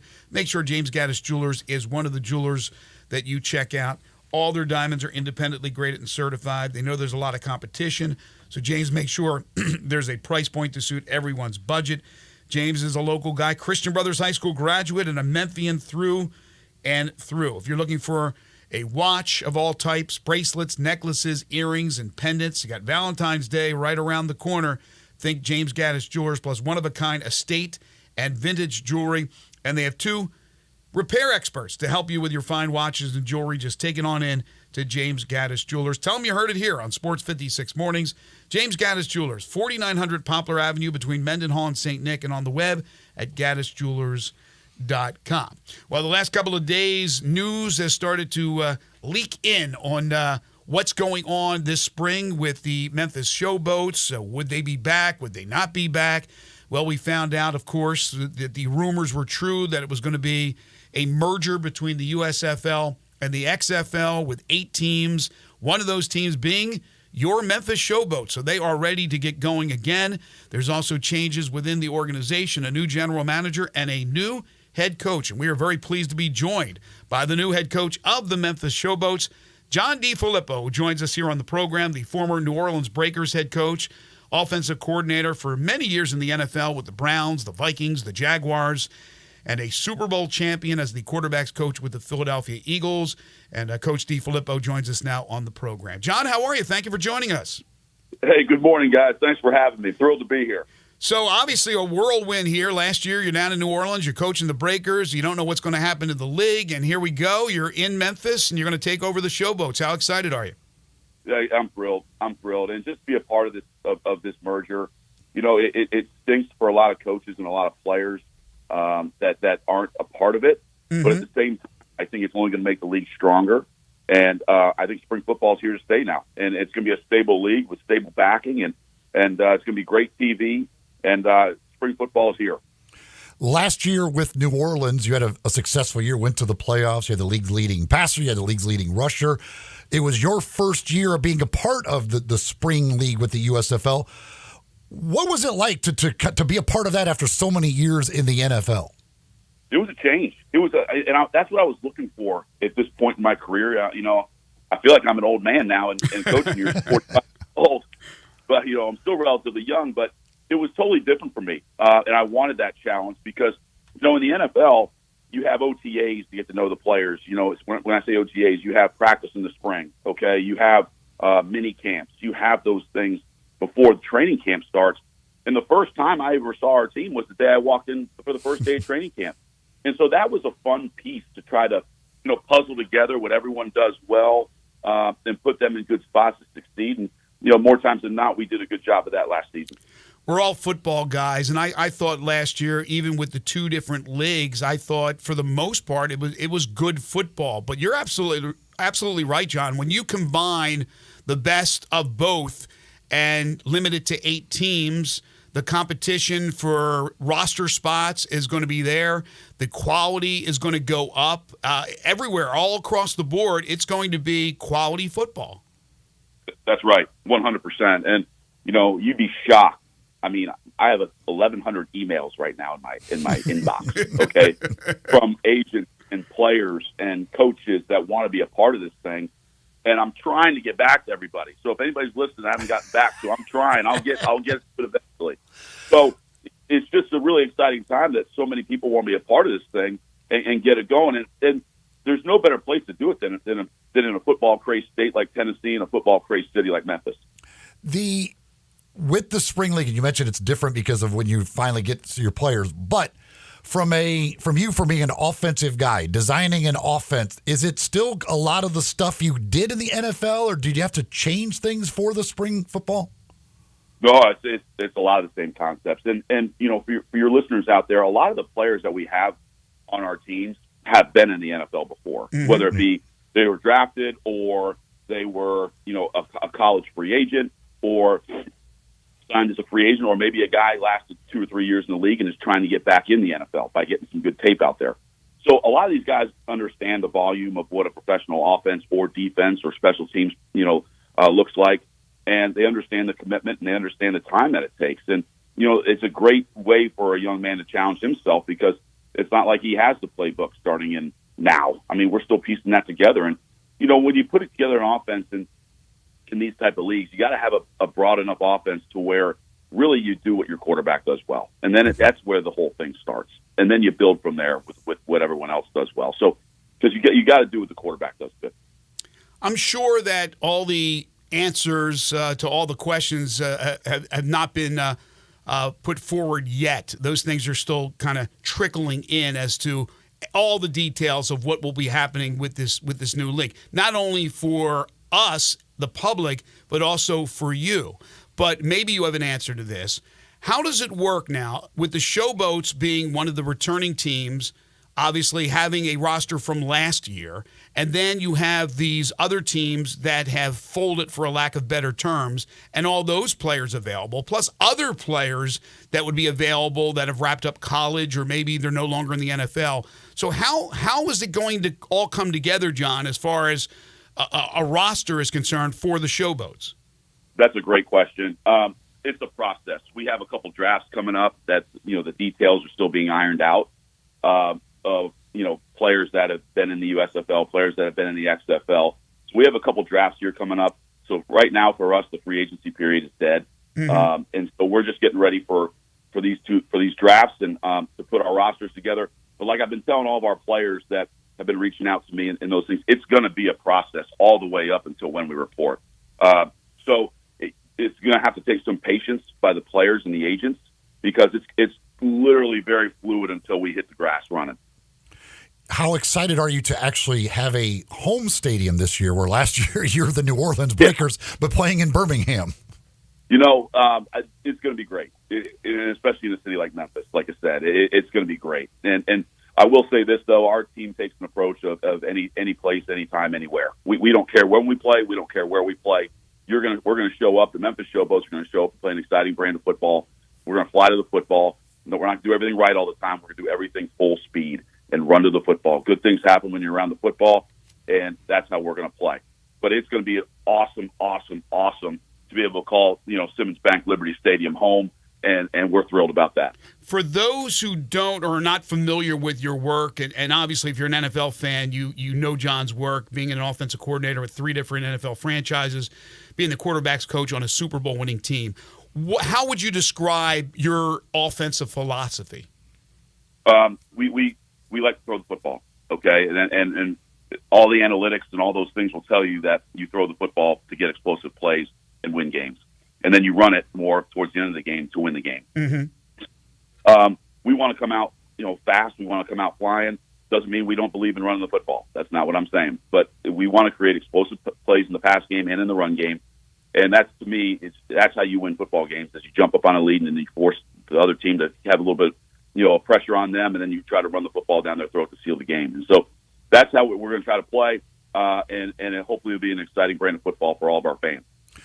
Is it, and I don't know if this has officially been decided, will all of the teams be based in Arlington, and then you'll just come here to play the games? That's a great question. Those details are still being ironed out as well. So my mind has been so focused on player acquisition. We've got our coaching staff finalized, which I'd love to talk about here in a second with you guys. And so that was what my mind has been on. So I don't have an answer for you right now with that. I was going to ask you, how many, is it a lot of your staff from New Orleans? Is it new staff? What is your staff for this year? I'm thrilled with our staff. I'm thrilled. We have over 200 years of coaching experience on our staff. Okay. Wow. I kept Coach Carnell Lake. Mm-hmm. Wow, that's great. I thought he did a fantastic job with the Showboats defense last year. Paul Pasqualoni will be our linebackers coach, head coach for years at Syracuse, at UConn. He has been a defensive coordinator in the National Football League with the Detroit Lions. He's coached linebackers for the Dallas Cowboys under Bill Parcells. He's been all over. And so it was important for me, because I'm an offensive guy, to get two guys that had called plays before. That was very critical for me. And so, because I'm going to have to be on the other side of the ball, our coaching staff our staffs are small, so the head coach has to be involved on one side of the football, in my opinion. And then Cornell Brown, who's a former first-round draft pick for the Baltimore Ravens, played at Virginia Tech, will be coaching our defensive line. So that's our defensive staff. And then our offensive staff will be the same coaches that we had coming from New Orleans with me. Doug Martin, longtime head coach at New Mexico State and Kent State, will be our offensive coordinator. Jim Turner, who's been a line coach with Texas A&M, with the Miami Dolphins, with the Cincinnati Bengals, will coach our offensive line. And then Kirk Dahl, who's been with me now, our fourth team together. Wow. I've known Kirk 22 when his GA at Notre Dame. He was coaching linebackers at Notre Dame. He'll be our running back coach and special teams coordinator. So, and then we have TJ Veneri and Hunter Hughes as our two quality control guys that were with me in New Orleans as well. So it's a great additions to the staff where we upgraded, but at the same time, 6 guys that kind of know how I operate and how they kind of see it the same way I do in terms of what we want it to look like. And so I think it's a great mix of old and new. I know they announced the coaches just a couple of days ago. When did you find out that you will be coaching the Showboats? I was pushing my daughter through a Publix grocery store. Yeah, I was literally. I think I just put some hot dogs in for her in the cart, and I got a call from Daryl and said, unfortunately, the New Orleans Breakers are not in the merger, but would you like to coach the Showboats? And I said, absolutely, let's go. And so I was literally walking down an aisle at Publix grocery store. Isn't that the way it always happens for coaches, right? Aren't they always in a grocery store? I mean, hey, you don't go to the grocery store that often in the off, except for the off season, because you're stuck in your office, all season. But yeah, that's usually the way it works. When they catch you in the funny times, What do you know? By the way, obviously you know that this is a great football town, Tennessee. This whole area. What do you know about Memphis? Have you had any personal experience with being in the city? No, not really, and that's what I'm really looking forward to finding out. Is I know I've heard from everybody. The moment I took this job, must have gotten 50 texts that you're going to love the food in Memphis. That's true. So, I'm looking forward to that, and so I'm really looking forward to getting out into town and being out in the community. The night before games is when we kind of, or the 2 nights before games, like a Friday night is usually when we have we call it our date night, where we actually have a chance to leave the office before the sun goes down. And so looking forward to getting out in the community and getting around and trying out different restaurants. That's kind of my Friday night thing to do is try a different restaurant in whatever town I'm in, every week. So I'll be seeing people out and about. Can you, Coach, talk a little bit about, I know last year you felt very lucky, I guess, probably to have that opportunity. The health issues that you went through, and there was a possibility, I guess, that you may not be able to walk again. Yes. Yeah. I was going through a really rough time last year. I got out of bed one day and my back was hurting, and I thought it was just normal, getting old, 20 pounds overweight, back pain, and it just kept getting worse and worse and worse. Then my foot started swelling up, my right foot. And, first they thought I had gout, and then they thought I had a couple of those things. And I was getting passed around. And I live right outside of Jacksonville, Florida, in a town called Atlantic Beach. And we're very fortunate that we have a Mayo Clinic here in Jacksonville. And so I checked myself into the Mayo Clinic, and they kept me there for 6.5 days. They didn't know what I had. And finally, they found out what I had. A rheumatologist from Eastern Europe, came in. She goes, I think I know what you have. She goes, but we have to test, and you're not going to like me very much. And I said, I'm here. I thought she was going to poke and prod me a little bit more with some shots and stuff. She stuck me in the MRI tube for 2 hours and 9 minutes. Straight, without a break. Oh, gosh. Okay? Fully enclosed. All right. And I'm a 6'3", 240-pound man. All right. So, that was a rough deal. So I said a lot of prayers, thought about my daughter a lot during that process. And they found out what I have. And I have an autoimmune disorder called ankylosing spondylitis. And basically what that is I have a very inflamed spine. Mm-hmm. And basically what it does is it can affect different joints in your body. And so and that's why it takes so long to diagnose, is it looks like so many other things to different people, because it might affect somebody's shoulder. It might affect somebody's hand. Mine happened to be my left hip and my right foot. And so I'm on the mend now. I was still limping when I left the season last year. and but I'm walking now, good. And so the doctors, I've been so fortunate for the doctors at the Mayo Clinic that they have me on the mend, and they're amazing over there. That's incredible. Is it something that affects you more when you're mobile or when you're kind of sitting around and then trying to get up and walk? If more when I get stiff, so I like when I'm on the phone a lot, like I'm sitting down right now with y'all.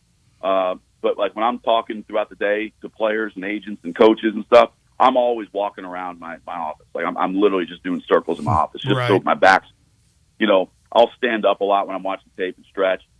It's just something that I have to battle, and it's one of those things. And if this is the worst thing I have, I'm a very lucky man, because there's a lot of people a lot worse off than me. Yeah, remember reading that last year about you when you were playing the showboats, and I was like, man, that just sounds crazy when you're in that long and they don't know what's wrong with you. That's got to be the worst. The unknown is the worst part, I guess, in something like that. No question. I would have put it when I was in there. I would have put it at 70-30. I would not coach the team. Like I was getting the staff prepared for me not being there, and so I'll still remember like it was yesterday. Coach Holtz and I, because we shared a hub last year together in Birmingham. He and I were having meetings in my hospital bed. And so, I was meeting with him on Zoom. I had, a buddy go pick up my laptop from my house and bring it to the hospital. And I was doing Zoom meetings from my hospital bed. I was like, I have no idea how this is going to work.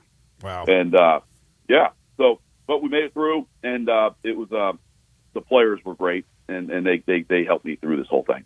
So from a timetable, and obviously you don't have all the answers. We talked about whether or not it's going to be a hub for Arlington and then go to your destinations. We don't have those answers yet. Do you know when you get started? Well, our opening game is obviously the weekend of March 30th. Okay, that's been announced. So I would assume nothing's set in stone yet, but I would assume we show up to training camp sometime in mid-February. Okay. That's when we'll get started for camp. And so those dates, like I said, Daryl Johnston and Russ Brandon are still getting those dates together and in the league, and they're on top of it though. And we should have that news within the next few days here. And going full circle to how we started this conversation about the quality of football now with the merged league, we saw a number of players from either league making it in the NFL this season. So now you're talking about having the best of the best, or the best of the rest, if you will, but also to have that relationship really with the NFL. It's not a feeder league per se, but now with just the one league where everybody's all in, ESPN's in, Fox in, you talk about exposure that they're going to get. This is the ultimate lead up for these guys to get their crack at either getting to the NFL or returning to the NFL. No question.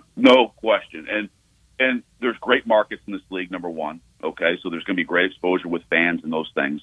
And then, the Birmingham Stallions, who won the USFL last year, had 16 guys signed with the NFL team. 16. That's a lot. We only had 50 guys on the roster. Okay, so, there were over 100 guys that signed in the NFL over a 2-year period in the USFL, and I don't know what the numbers were last year for the XFL. I know it was a lot, but I don't know. Not being in the XFL, I wasn't paying as close attention to that. So, but over a 2-year period, there were over 100 guys in the USFL that signed. And we've seen this year again, the Cowboys, it's been 2 straight years, the Cowboys got a Pro Bowl player from the USFL, both on special teams with Turpin the one year, and then this year Brandon Aubrey comes in and has been amazing as a kicker, and they got another Pro Bowl guy. Watching Brandon in pregame warm-ups, because I wasn't around for Turpin, I was only there 1 year, but watching Brandon in pregame warm-ups, I was like, I've been out to the field early and watched, because the kickers, all they do on game day is kick, before the game. So I've seen my share of it. I've been in the NFL for 15 years. I've been out there early enough and watching these guys kick, and I'm sitting here going, what in the world is this guy doing? He's not kicking it on Sunday. As sure as anything, he's balling out for the Cowboys. And good for him. Yeah. In years past, maybe some guy slipped through the cracks. Not anymore, and not with the exposure that this league will get. They will find those players that they deem valuable enough to have a crack at making their rosters. But it's going to be a terrific season. We're excited again to have a team here in Memphis. We're excited, John, to have you here as the head coach. Thank you so much. I'm sure we'll be talking to you a lot as the season progresses. I can't wait. Anytime, guys, and I cannot wait to get to Memphis. So thanks for having me on. Absolutely. Thanks, Happy New Year. Thank you, John. Thank you, guys. Happy New Year. See ya. John DeFilippo. He's the new head coach of the Memphis Showboats. Cool dude. Very colorful character, obviously having the experience that he has in the NFL and winning a Super Bowl ring as the quarterback's coach with the Philadelphia Eagles. Yeah, that's that health stuff that he went through, man. I can't imagine that. Like being in the hospital for 6 days and they can't figure out what's wrong with you. No, that's the scariest part, right? Not knowing.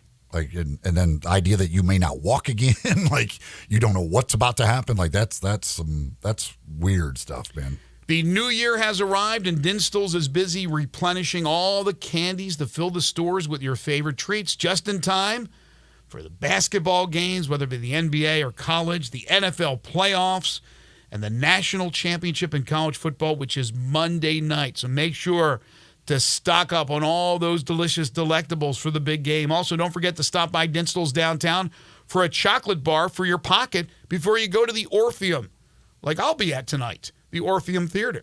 Dinstall's, made in Memphis, enjoyed by the whole world for 122 years. Yeah, they got to be doing something right. They've been around for 122 years, all their delicious chocolates and candies. Check out Dinstall's at their 5 locations: Laurelwood, Germantown, Collierville, Pleasant View, and downtown Memphis.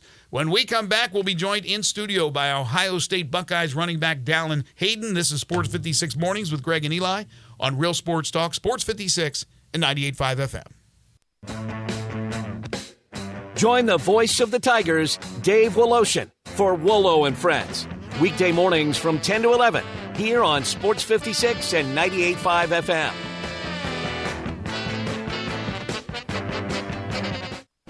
The 15th-ranked Memphis Tigers host conference rival SMU Sunday, January 7th at 4 o'clock. Come watch as Memphis basketball looks to continue the momentum with 7 wins over power conference teams and a perfect 6-0 at home this season. Penny Hardaway's squad is a sight to see this season, and you don't want to miss out.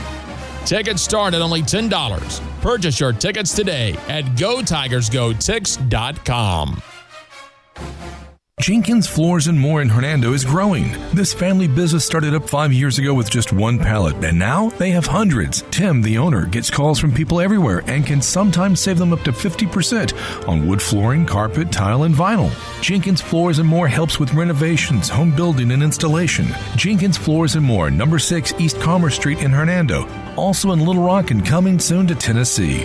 Call 662-469-9350 for more information. Texting enrolls you into recurring automated text messages. Consent not required to purchase. Message and data rates may apply. Hey, Dan, how you doing? Haven't seen you around the gym. Yeah, I've really fallen off. Since I turned 40, I just don't get the results I used to get. Could be lower testosterone. I went through it a while back. I got Nugenix Total T, and it's made a huge difference for me. I've seen that on TV. Is it for real? Oh, yeah. The patented key ingredient is something called Testofen, which helps boost free and total testosterone levels to help you trim up and stay lean. And it's made a difference for you? Man, I feel like I'm in my 20s again. At work, in the gym, and in the bedroom. Are they still giving out complimentary bottles for people to try it for themselves? Yeah, you just need to send them a text. Text JUDGE to 321-321 right now for your complimentary bottle of Nugenix Total T. Plus, text now and we'll include a bottle of Nugenix Thermo, our most powerful fat incinerator ever, to help you get back into shape fast. Absolutely free. Text JUDGE to 321-321. That's JUDGE to 321-321. Products and statements have not been evaluated by the FDA. These products are not intended to diagnose, treat, cure, or prevent any disease or illness. Bartlett Small Engine has been serving quality power equipment since 1970. They have a full line of power equipment, parts, and services for most makes and models. Bartlett Small Engines has the best brands in the power tool industry, and they're all American made. Bartlett Small Engine is your can-do store. 6780 Summer Avenue. Call 901-386-9779. Bartlett Small Engine has free pickup and delivery both at your home and curbside for lawnmowers, blowers, edgers, and any small engine. Call 901-386-9779. When the weather gets better, I found a new place to really soak it in. It's the patio at the Commissary in Collierville.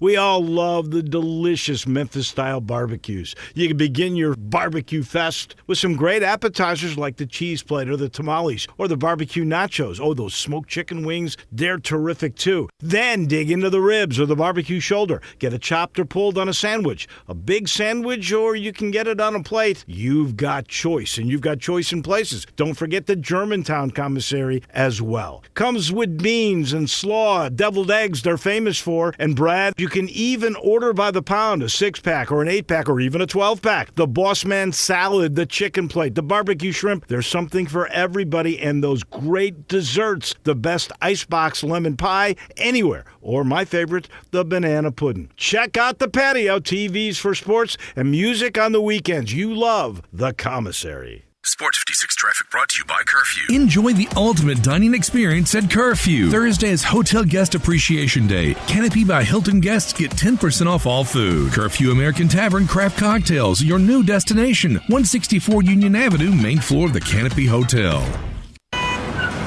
Sports 56 traffic. Good morning. Still a bit of traffic volume over here on 40 westbound, getting on to 240 like you're getting off there onto Sam Cooper. Sam Cooper itself still looks pretty good coming inbound. It's been quiet so far at 385 Billmores Parkway. That still looks like a clear shot if you're coming in from Collierville on Billmores Parkway all the way up to 240. Hey, Weimer's Jewelry, 7525 Highway 64. They are your Valentine's Day headquarters. Go by and see them and shop local for Valentine's Day. I'm Commander Chuck with your on-time traffic.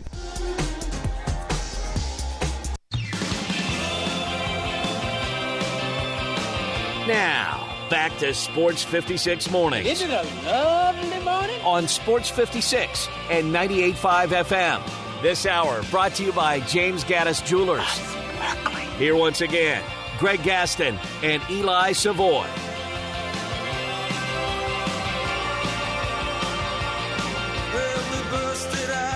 Welcome back, everybody. Halfway home on this Thursday edition of Sports 56 Mornings. About 8:29 to be exact. Greg Gaston, Eli Savoy, and Zach Boyd with you from the Family Leisure Studios. Family Leisure, their floor model sale continues. 2120 Whitten Road, just north of I-40. It's where family and fun come together. Family Leisure. Coming up in hour number 3, Harold Grader will join us as we put a wrap on the AutoZone Liberty Bowl Inside College Football Hour. We'll look back at the Tigers' win over Iowa State in the AutoZone Liberty Bowl game, how things went for all the folks at the AutoZone Liberty Bowl, specifically with Harold. And Harold went out and went out and watched the Rose Bowl between Alabama and Michigan.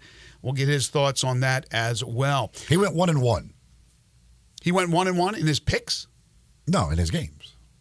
Right. He's a Tiger guy, and he's an Alabama parent. Yeah, so but right. But he had to be neutral in the AutoZone Liberty Bowl game, right? Right down the line. He had to be neutral. He's an executive for the bowl. He couldn't be favoring his alma mater.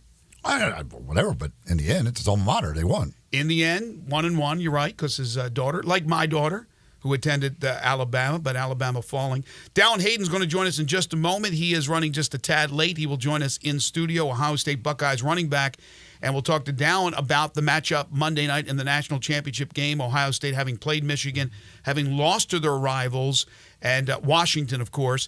The line is still 4.5. It has not moved as far as I know. Michigan installed as the early line 4.5-point favorite, still a 4.5-point favorite as far as I know.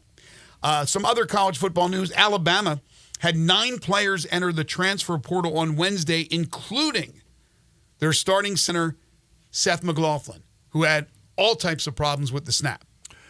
He may want to go find a school that they go under center.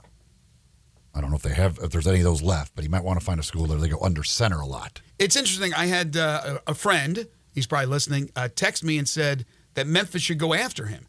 And I'm thinking to myself, why? I don't care that he's from Alabama, played for Alabama. I'm sure he's a quality player, but we saw he had the yips. I'm not saying it's Steve Sachs-esque, but who knows if this guy ever gets it back? I mean, who knows where he is mentally after having all those issues in that particular game, including on that final snap to Milroe. I'm not saying that was the difference as why they weren't able to convert there, but when you don't have a snap that's perfect, it certainly screws up as far as the timing of everything is concerned. So I want to wish the young man good luck. Hopefully that won't be the problem, moving forward in his final year. No, I'm sorry. He's at Alabama. He's a great player, but yeah, he's got to get his snaps more on target, and I'm sure he'll work hard on doing that. Speaking of great players, entering the studio is our good friend, one of the greatest prep players to ever play here in the city of Memphis. He's a running back for the Ohio State Buckeyes, as I'm sure most of you know. You can follow him on Twitter at DallinHayden5. Dallin Hayden joining us here in studio. Thank you, my friend. Man, thank you for having me again. Good to have you back. So you're here just for a few days for the holidays, and then you head back? Yes, sir. Yeah. All right, so Dallin, right off the bat, before we break down, and I know you probably hate talking about Michigan, but we're going to talk about Michigan and Washington. As far as where you stand, you're coming off a season where you were redshirted. Yeah. Are you absolutely headed back to Ohio State? You're not looking to jump into the portal or anything like that, right? No, I'll be back at Ohio State. Redshirted this year because we had a bunch of older guys in the room. And so we just thought that would be best because I didn't want to waste a year eligibility. So, yeah. Your freshman year, though, when you played, man, you were productive. And this year, 19 carries, 110 yards. That's 5.8 yards per carry. You had a touchdown, but it had to drive you crazy there, standing on the sideline going, I can help this team out right now, but I'm not playing. Yeah, no, it was tough, but, you've just got to be mentally strong. So I felt like that's what I did. So the decision to redshirt, was that from your side? Is that Ryan Day coming down? How do those conversations start and make that decision? I feel like it was just a mutual agreement because, at the time, all the older people were getting most of the reps. So, we didn't want to just waste a year of my eligibility. Mm-hmm. So we just thought it would be best for me to use it this year. You're a man now, so you can make decisions, I'm sure, on your own. But for those who don't know, your father, of course, a longtime NFL running back. Aaron's a friend of the show. And your bigger brother, your older brother has played in college and all that. So did you lean on those guys when this came up, or was this just something you, Coach Day, and the other offensive coaches decided on your own? No, I leaned on my dad and brother for sure. And they kind of agreed, what's the point of wasting a year eligibility if I'm not going to get majority of the snaps? So, yeah, we agreed on it. So what's a year like when you're redshirting? And again, you play a little bit, but you you're not going to play in most of the games. So what's that year like? I mean, you just, got to work hard, I felt like I got stronger, because I was in the weight room a lot. And, I feel like I got better as the year went on, so. I mean, you were big, and you're so much bigger now, though. I can see it, even wearing the hoodie. From his early days at Christian Brothers to now, look, there's a slight transformation. It is, for sure. I remember my first, year at CBHS, I was 170 at best, maybe, yeah. So, I'll be looking at pictures. I'll be like, dang, I was skinny. Was it between your sophomore year and junior year that you put on weight, or was it junior or senior year at Christian Brothers? My junior year is really when I started gaining a lot of weight. I got bigger, and then my senior year, I was pretty big. Because I remember the difference, just that, and now I see it, it's gosh dang, this dude. What are you at right now? 208. Yeah. And it's not just the gym getting bigger, but it's eating the right stuff. Yes. Correct? Yeah, I'm eating way more. I'd say that's one thing I learned from high school, college. You got to eat more because high school, I eat, but not as much as I do now. Were you eating the right food in high school? I can't imagine you weren't stopping over at McDonald's and grabbing 3/4 pounders. I mean, yes and no, but I'm eating way better now. Dude, I'm sure they have nutritionists and stuff on staff. You can't help but eat right? Yeah, for sure. Okay, so what are the prospects now as you get ready for heading back to Ohio State, get back to class, spring ball, and then next season with the running back room? What are they saying to you? Obviously, the red shirt is over with for next year. You're going to be called upon. And I know there's a lot of Ohio State Buckeyes fans who've been calling for your name an awful lot. So where do you stand in the pecking order going into the 24 season? I don't know where I'm at in the pecking order, but I know next year, I should be playing more. And, I have a great opportunity to play a lot and be a big contributor to our offense moving forward. Do you, since you've been there, and coming out of this season, do you feel pressure from people to tell you, basically, hey, you need to transfer? Is there outside pressure at all that, hey, you should go somewhere where you can play more? No, not really, because I try not to listen to outside noise too much. I listen to the people in my inner circle mostly, and, that's probably who I talk to the most about those type of decisions. So. Are you enjoying yourself at Ohio State? I know my son-in-law is one of the biggest Buckeyes fans out there, and he loves that place. But he's on the outside looking in. You're there all the time. You're going through the practices. You're taking the classes. You're in Columbus. Do you like that decision? Yeah, for sure. And enjoying yourself? Yes, I'm enjoying it. I mean, it's cold, but that's the only knock I'd probably say. Like, it's cold, but yeah, it's in the Midwest, so. Yeah, it's cold out here today. Yeah. Yes, it is. I didn't expect this when I came. So, were you surprised when Kyle McCord announces that he's transferring? What was that like amongst you guys on the team? I mean, I feel like everybody was surprised, because we just seen it on social media and we're like, dang. I mean, but he made the best decision for him. I feel like he'll do good at Syracuse. He said something like a business decision. Yeah.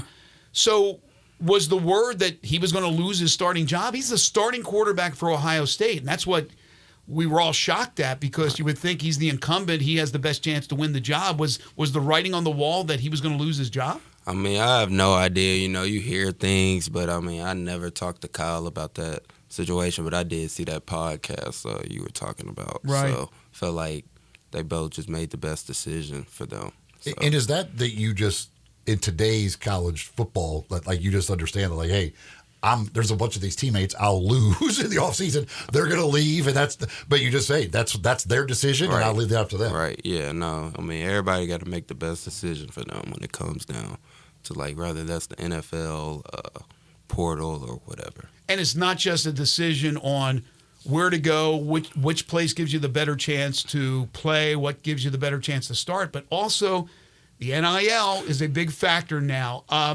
So as far as that is concerned, are you getting your opportunities with NIL? Yeah, for sure. Obviously, the more I play and more I produce, like, more opportunities I'll get, like, off the field. But no, I'm getting some opportunities for sure.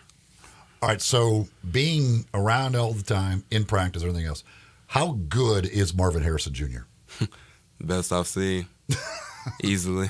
Marvin's really good, and he works extremely hard, the hardest worker I've probably ever been around. So, Really? Yeah. No, Marvin's different. I think he'll be the number one pick. Oh, do you? Yeah, I think he will. So so your guess is that the Bears stick with Fields? I think the Bears should stick with Fields because all he needs is some solid linemen and some more receivers. Mm-hmm. I think they should stick with him. But, Okay, well, if they don't, they're looking at a quarterback, and some of these quarterbacks you've seen. Caleb Williams. Yes. Yeah. But Michael Penix, I have loved Michael Penix since his days at Indiana. And I think now people are starting to realize, wow, this guy's pretty good by watching him and what he did in the semifinal game. I agree. But, and again, some you've seen, some you haven't seen. But you hear Drake May's name, you even hear McCarthy's name at Michigan. To you, is it slam dunk Caleb Williams, or?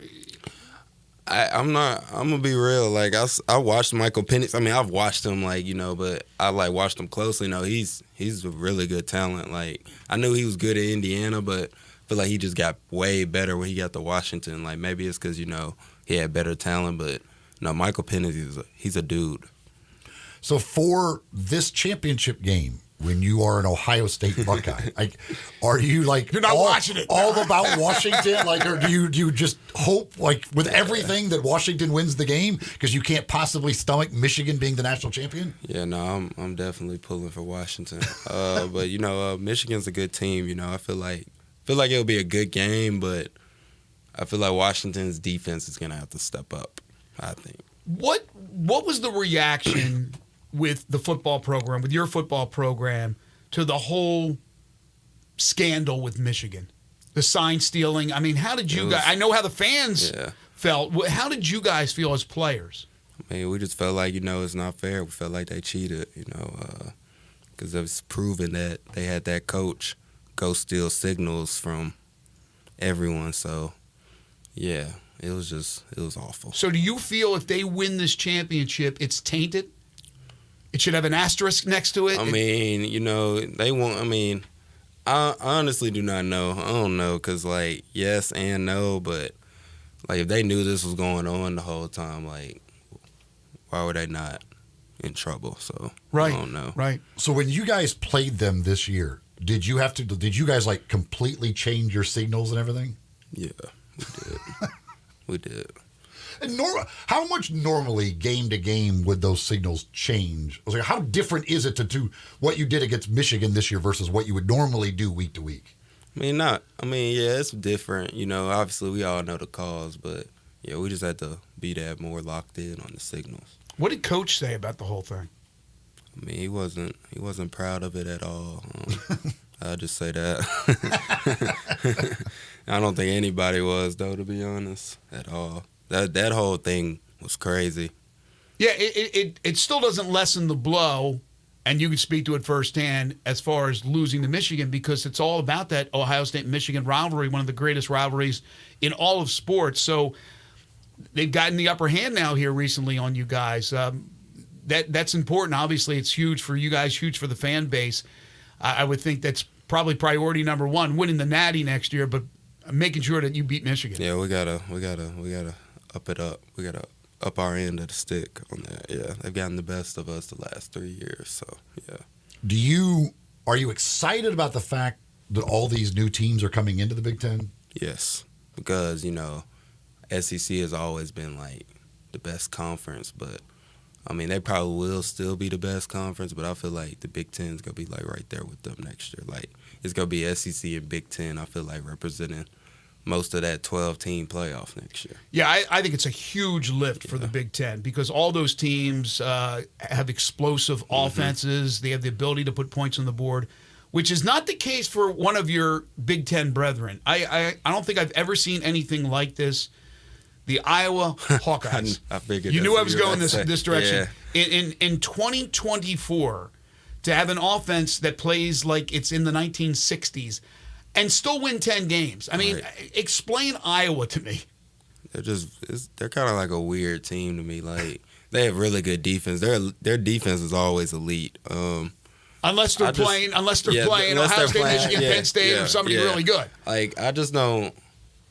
I don't know what their offensive strategy is. I got a close friend. My old roommate goes there. He's like their premier receiver. Like, I always I'm like, throw the ball to him. Throw the ball to him. Like, I don't. Do you ever ask him, why the hell did you go to Iowa as a receiver? Yeah, and he's like, yeah. We just got to make some changes, like, from the old school approach. I'm like, yeah, because they have good players. Like, sure. Yeah, like, I don't understand their offensive strategy. But that's interesting. We were talking about that the other day. If you're an offensive player, especially a skilled position offensive player, the linemen, they're going to get the big linemen and all that. Why would you go to Iowa? And here you are talking about a former roommate that's actually a receiver for them? He did pretty good when given the opportunity too. So, yeah, I don't really get their approach on the offensive side. I think the coach's son is their OC. Yeah, well, he was. He was. Yeah, I think he got rid of his son. Yeah, he is. I think their offense strategy is punt it as soon as we can. That seems to be the offensive strategy. When you fall behind 7-0, it's over. That's just crazy. But Monday night, obviously, you're rooting as a Ohio State Buckeye should against Michigan and for Washington. But how do you see this game playing out? Do you see it explosive offense? What do you see? I see explosive offense because, at first I thought Michigan was just going to run all over them. But then when I started watching Washington versus Texas, I'm like, no, these guys could play. They have a really good receiver, Roma. Oh, gosh, he's good. Rome's really good. I feel like Washington's going to do what they do and Michigan's going to do what they do. And I feel like it could come down to who has the ball last. Really? Okay. So a high-scoring affair. Yeah. What makes the Michigan defense so good? Is it just good players? I think it's good players and they execute. Like, they're one of those teams, they're not going to make mistakes and beat themselves. Like, you got to kind of take the game away from them. So you're heading back to Columbus when? Sunday. And when do you get back into the whole all-season So I think we have a week off, and then we're right back into it. And spring football starts when? Do you know yet the dates?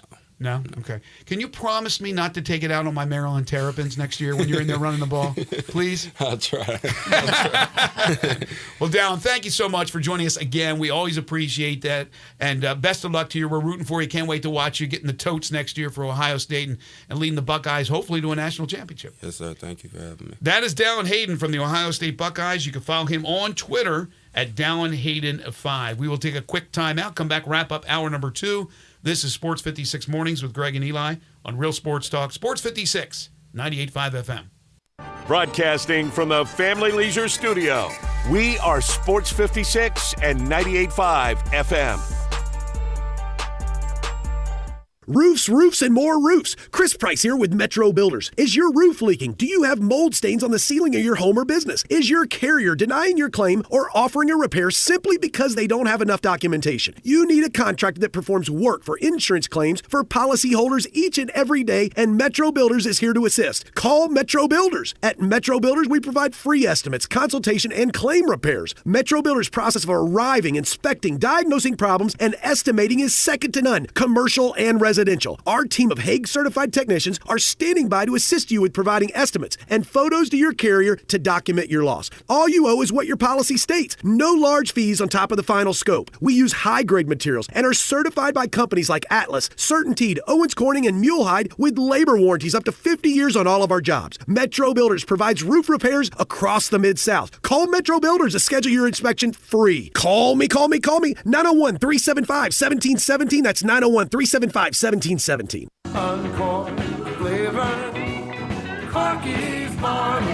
Hi, this is Jimmy Stovall with Corky's Barbecue. We have been serving up our legendary barbecue for more than 39 years, right here in Memphis, Tennessee. Whether you're dining in, picking up in our drive-thru, or serving our famous barbecue at your office or home, with Corky's Party Pack, you are the hit of the party. Barbecue pulled pork, baked beans, coleslaw, barbecue sauce, and buns, starting at only $8.49 per person. And as you know, we send plenty of food. You never have to worry about running out with Corky.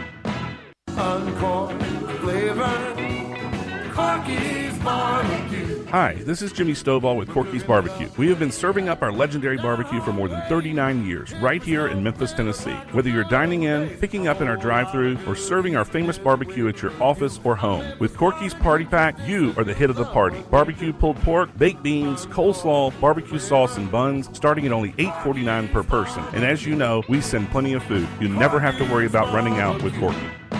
Looking for a high-efficiency planting solution? The Case IH 2150 Early Riser Planter combines the industry's most accurate planter technologies with a rugged row unit for a fast and uniform emergence. The Case IH 2150 Early Riser operates at your speed and adapts to unique field conditions so that you can maximize your yield potential. Stop in or call Mid-South Ag Equipment at 662-890-3141 to learn more. That's Mid-South Ag, your Case IH Equipment headquarters. When you think about insurance and you want great value without sacrificing great service, I want you to think one place, the Eflin Insurance and the entire Eflin Insurance team. Matt and his group of professionals will access 10 leading companies to find the right home and auto program that fits your budget and your absolute needs. The Eflin Insurance team, the number 386-GER, 386-4777. Now back to Sports 56 Mornings on Sports 56 and 98.5 FM. This hour is brought to you by James Gaddis Jewelers. Genuine diamonds, baby. Here once again, Greg Gaston and Eli Savoy. What a great young man. Dallin is terrific.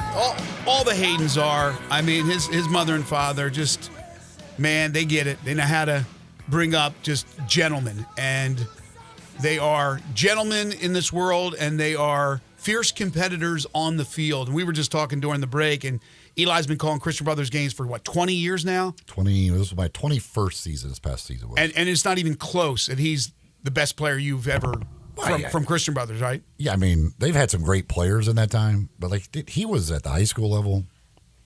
He was unstoppable. It was... Because especially we're talking about once he put the weight on, his juniors and senior years, he was so strong, but also just so fast. Once he got into the open field, there was nobody catching him. He was an incredible. Again, when you're at Ohio State, that tells you, you're an incredible player. And I hope, because he's going to produce. He gets the opportunity when he's been in there. Yes, since he's been there, they give him the opportunity, he will produce. He's just too good of a running back not to produce. It's pretty amazing. His freshman year, he got chances and he sees the opportunity. He was terrific. This year they redshirt him. He gets 19 carries. He still goes for 110 yards, 5.8 yards per pop. Yes, when he gets that opportunity, he's going to seize the moment. Now, they are lucky, in my opinion, that he is so down to earth, even keel. Again, the great family where he's not in a rush to leave in this day and age of jumping in the portal. But I would bet if somehow next year they limit him, then you have to think about it. Then you absolutely have to think about it because he could be special. This could be an NFL running back. And so he needs to get those opportunities. And obviously he thinks, okay, redshirt year, that's fine. But 2024 is my year. And they're going to bring in other running backs, and they have, and I don't know who's coming back. But Dallin, as Heath said, will be in the mix of that. He will be getting his opportunities. But all of a sudden, like if he doesn't, then it's like, no. Yeah, 1 year, okay. 2 years, no. Not in this day and age. He in high school, and there's been others that I've like on opposing teams since I've been doing Christian Brother games, and throughout the years of various places I've been doing high school or whatever. Like he is one of those guys that when you like literally can say every time he touched the ball, you felt like it probably would go for a touchdown. Like you were kind of surprised when he got tackled. Like right. You just felt like there's that chance. There's a good chance every time he touches the ball that it could go for a touchdown. And he was that type of high school player. He was amazing at the high school level. Yeah, and there's probably some folks out there who have been connected to Christian Brothers High School for years and years and years, much more than your 20 years, that probably have a player or two in their mind that think, they're in their minds that that's the best player that's ever played at Christian Brothers. But again, you're saying over your time for 20 years that he's the best. And I just wonder in the history of that program, with all those many, many, many years of football, where does he rank? It's got to be up there near the top. Like I look at guys that they played against, like Ty Chandler, who played at NBA, played against Christian Brothers, who's in the NFL now. Like he was great. He was unbelievable.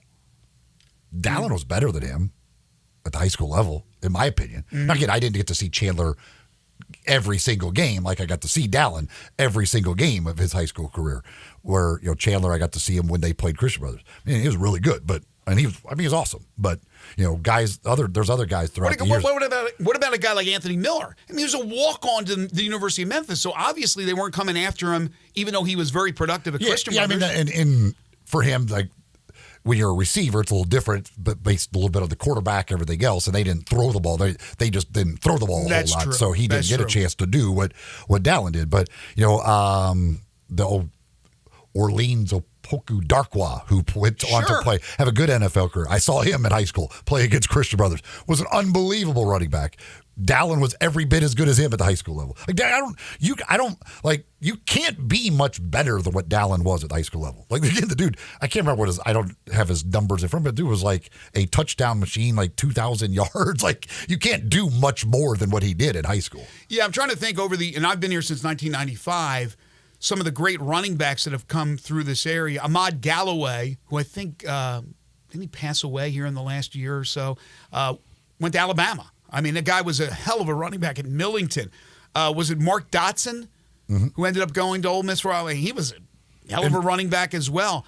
But Dallin's and John Varlas tomorrow could certainly bring up a lot more than I could, because I'm just going by who I've seen with Christian Brothers and against Christian Brothers. But it's tough to be better than it's really hard to be better than what he was at the high school level. Right.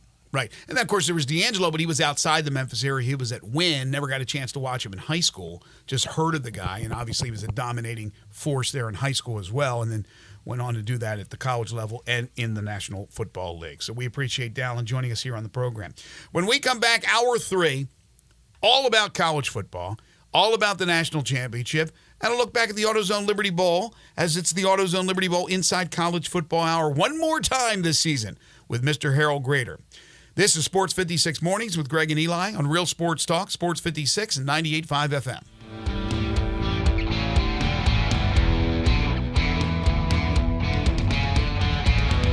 There have been times when all seemed dark, when it seemed night would last forever.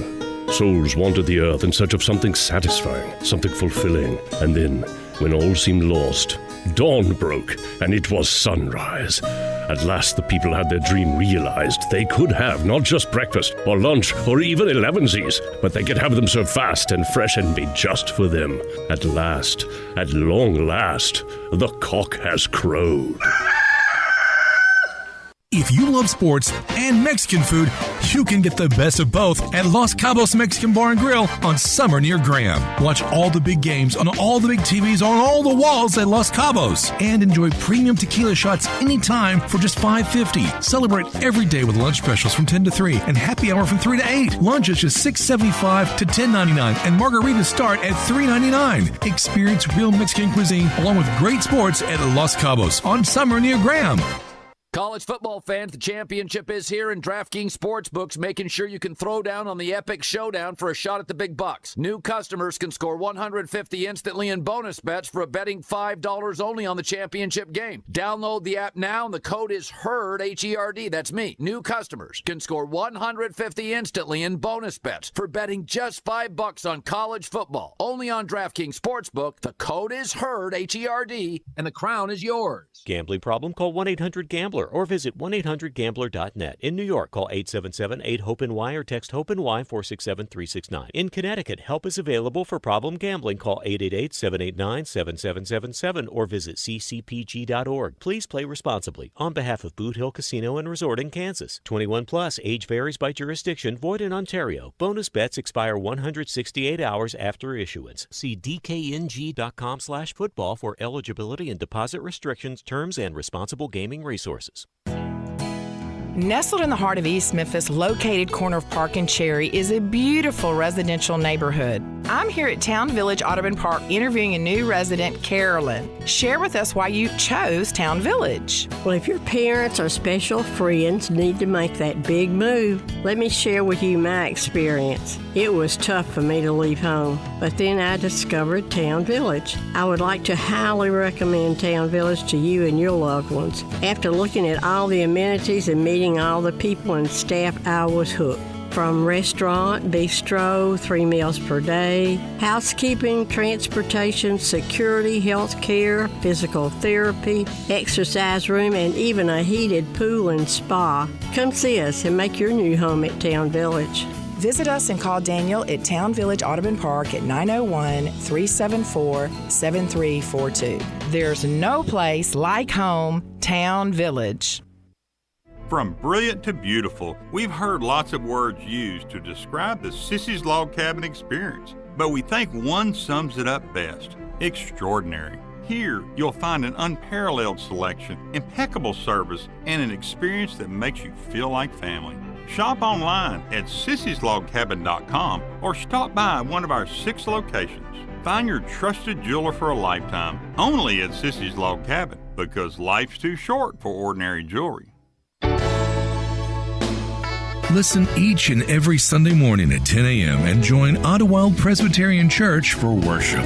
Ottawild is a PCUSA church located in Midtown Memphis. We are Sports 56, WHBQ Memphis, and W253DF Memphis. Flynn Broadcasting Stations. Sports 56 traffic. Good morning. A couple of accidents in their clearing stages out here. Still some volume from time to time over here on 40 westbound as you come past Sycamore View Road, getting up on that 240 flyover. It's been clear all morning long. There on 385 Bill Morris Parkway coming in from Collierville all the way up to 240. Watch for a little bit of radar in DeSoto County this morning up and down certain sections of 55.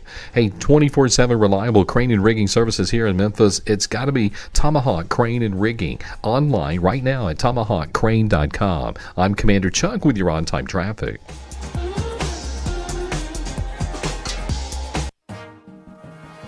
Welcome back to Sports 56 Mornings. This hour brought to you by Acura of Memphis. It's time now for the AutoZone Liberty Bowl Inside College Football Hour. Here are your hosts, Greg Gaston, Eli Savoy, and Harold Grader. Welcome back, everybody. 9:01 the time. For the final time this season, it is the AutoZone Liberty Bowl Inside College Football Hour right here on Sports 56 Mornings with Greg and Eli. We are in the Family Leisure Studios. Greg, Eli, and Zach, and Harold will be joining us momentarily. Family Leisure, it's where family and fun come together. Their floor model sale continues. 2120 Whitten Road, just north of I-40. Special financing is available, so get ready for the summer. Purchase your above-ground pool now to get first in line for installation at Family Leisure. All right, one more game to go in the college football season, although we know that there's not a passing day in which there's not football news with the portal and things of that nature. Now, the portal, I guess, technically is closed, although still announcements are coming in with players who have jumped into the portal. The portal will reopen if you're again. a graduate, you could get in anytime. Yeah, but for underclassmen, and the portal will reopen right around spring football. Who knows? Because it's different. It's different dates for different teams. So I'm not sure what those dates are, but it will reopen. So you will see changes on every roster. Players that after spring football will decide, yeah, maybe I need to go somewhere else. And then those teams will pick up players, right, from the portal and add to their roster. So the roster is ever-changing and will continue to do so. But obviously the news yesterday, the big news, Jordan Hankins promoted to defensive coordinator for the University of Memphis, as we are now joined by Mr. Harold Grader, fresh back from Pasadena, California, and a very successful AutoZone Liberty Bowl game. How are you, sir? We go from one Christian Brothers guy to another. Yes, we are. How about that? We're on a CBHS roll here. How are you? Doing great. Happy New Year to everyone. You too. Good to see you. Glad to be back home. Good to have you back. Thought you would stay. Once you got out there, thought you would just stay there. Nah. It was fun while I was there. How nice was the weather? I know it was for the game. The weather was nice. Got a little cool. We needed a little jacket there in the second half or a pullover. But, Not 8 foot of snow, though. No. In the mountains. It was a little warmer than your game here. Just a tad. Just a tad. I was reading these numbers earlier. Your announced crowd is the 9th best of all the bowl games at 48,789, and that's somewhat low compared to some of the others you've had. So that's a really good turnout. To me, and I'm working the sidelines, as you know, for the Tigers broadcast, I thought early on, I was like, I don't know about this. And then, boy, they filed in pretty nicely. It ended up being a pretty good crowd. Yeah, absolutely. We had a streak, and I had to go back and look at the records, but well over 10 years, maybe 15, could be even 20 years. I have to go back and look, where we had at least 50,000, announced. And I think this is the second time, I guess, obviously the COVID year, we had restricted attendance, obviously. But to be in that ranking or that listing, as you said, Greg, that's a big win for us, because the dynamics around the bowl games and college football and live sports in general has changed dramatically. And as the years go along, and guys like us, I say myself specifically, my age group, the younger folks aren't as energized, I guess is one way to put it, to actually be at the game. I saw that with my kids during their college days and we still see that now from, I would say, again, college age up to the 30-somethings, where, the social activity around a game is about, they want to be with their friends. They want to gather. And that's part of what you see in stadiums, creating gathering locations where they just want to hang out. The game is happening, or you're tailgating and you have it on a TV at your tailgate spot where you're quote unquote at the game, but you're not walking into the stadium. So the dynamics have changed. So again, we thank everyone who was there, who supported the game, Tiger fans who supported the U of M, and the great fans from Iowa State. And you guys know, from announcement Sunday through the last show we did prior to the bowl game, part of my messaging was Tiger fans, get out there and show your support. And, I wasn't sure what that side of the field was going to look like. And I was pleasantly surprised as a bowl executive, pleased as a Tiger fan. Kudos to the Tigers and their fans. I mean, they showed up. A lot of blue in the stands, and again, I hope that win for Ryan and that football program and the excitement around the game, the win, that momentum continues and carries forth through spring ball and then to the fall. There's a lot of stuff still yet to come. We know there's a key council meeting next week, I guess it is, regarding the stadium. So a lot of things in the air that are important about the future of Tiger football. And I would say circle December 29th, 2023 as a red letter day now for Tiger football. And I think that's a day, a game, a week that hopefully down the road when bigger things happen that you look back and that was and is a huge jumping off spot, not just for the 24 season, but for Tiger football under Ryan Silverfield going forward. Well, that's, I said the other day, it's not often that when we talk about statement wins, like for a coach, the statement is to his own fans, but that's what that kind of was for Silverfield. He needed that type of win against it as a 10-point underdog, a game that you're not supposed to win, and to go out and win it the way they did. Again, it's not going to win over everybody because there's going to be some who just aren't going to be, maybe unless they win the national championship, aren't going to be won over. But that at least has to earn him some good favor among some of those fans who have been doubters of his. Oh, no doubt. And hearing you say that, Eli, I would draw the analogy to Florida State and Mike Norvell in this way. The Tigers and Coach Silverfield just won 10 games. For what? Fifth time. The fifth time in the history of Tiger football. Florida State goes undefeated, wins the league championship. They don't make the – what else can you do? Tiger football, here's the correlation I would draw. They just won 10 games, beat a Big 12 school, beat them impressively. What more do you got to do, Tiger fans, to say Brian Silverfield's the right guy for this job? And I was impressed with the defense. Glad to see the move made, I guess it was yesterday or the day before, on the defensive coordinator spot. I did not know Jordan before bowl week. He was named interim defense coordinator the day that defense was the spotlight in our pre-bowl press conferences, and had a chance to visit with Jordan, and he had one of his sons with him, and again just got to know him a little bit. And what the Tigers did on defense was impressive. Yeah. I mean, because that was a pretty good Iowa State football team, and to do what the Tigers did was impressive. Kudos to them. Congratulations to Jordan in getting that job promotion. And again, circle it, remember it. For Tiger fans, looking back at Tiger history, there was the game way back in the 60s when they tied Ole Miss, and more our era. Tigers went to L.A., beat USC under Chuck Stobart. I can remember a win on the road against Auburn back in the day.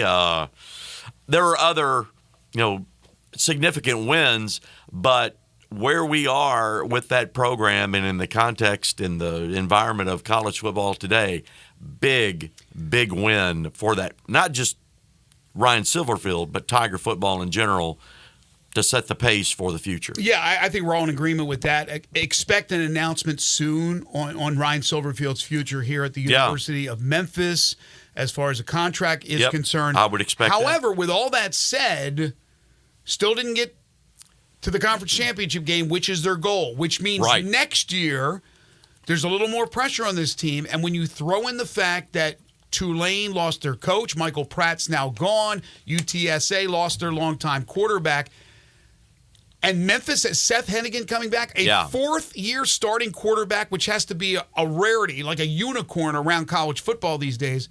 Memphis is going to go into next season probably the pick to win it. Wouldn't you agree? I would think so, and they should be. And, of course, this is something I have said on this show this season, previous years, that Tiger football, the Tigers, just the athletic program overall, specific to football, should be in the hunt. And I think that expectation is there, and it's a reasonable expectation is for that team to be challenging in challenging for the championship, in the championship game every year. I don't think that's unreasonable to expect from this fan base. But you have to continue to support. And that means donations to the program, season tickets, NIL, the whole bit. And, I say this, I don't want to pull the curtain back too far on the experience of the Tigers playing in our game. But, just being an alum and a fan, I know I had friends and just casual conversations of people, raising their eyebrows a little bit about ticket prices for a bowl game. Our chairback seats, I think, were $100, $110, something like that. And I'm like, folks, we want to step off into the deep water of Power 5 football. $100, $110, whatever the number was for a seat. That's nothing, right? Yeah, and you gotta get a dose of reality, and you gotta check your cards of, are we ready? And I think some in our and I'll say as a Tiger fan and alum, I'm not sure all of our fans are ready for that. Now I understand you pay what you can pay. Everyone's situation is different. I understand that. I don't want to just throw a blanket out there, but just look around the neighborhood.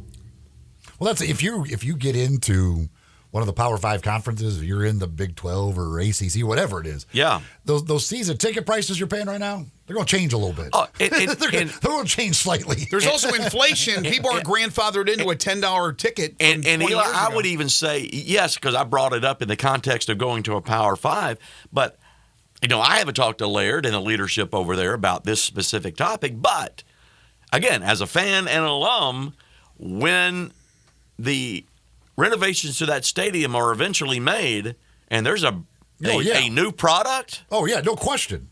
Prices are going up. They should. Whether you're in a Power 5 or not. So get ready, folks. It's coming. Well, they got to raise $50 million for that. You're going to pay for it one way or another, right? Yeah, I mean, first things first, the $50 million that's out there.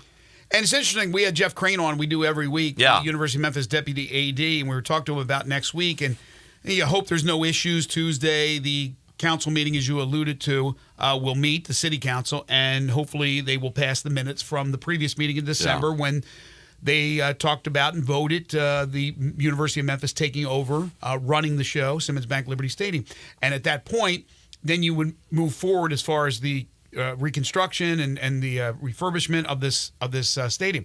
But Jeff said, obviously we got to raise $50 million. We got to match Fred Smith's $50 million.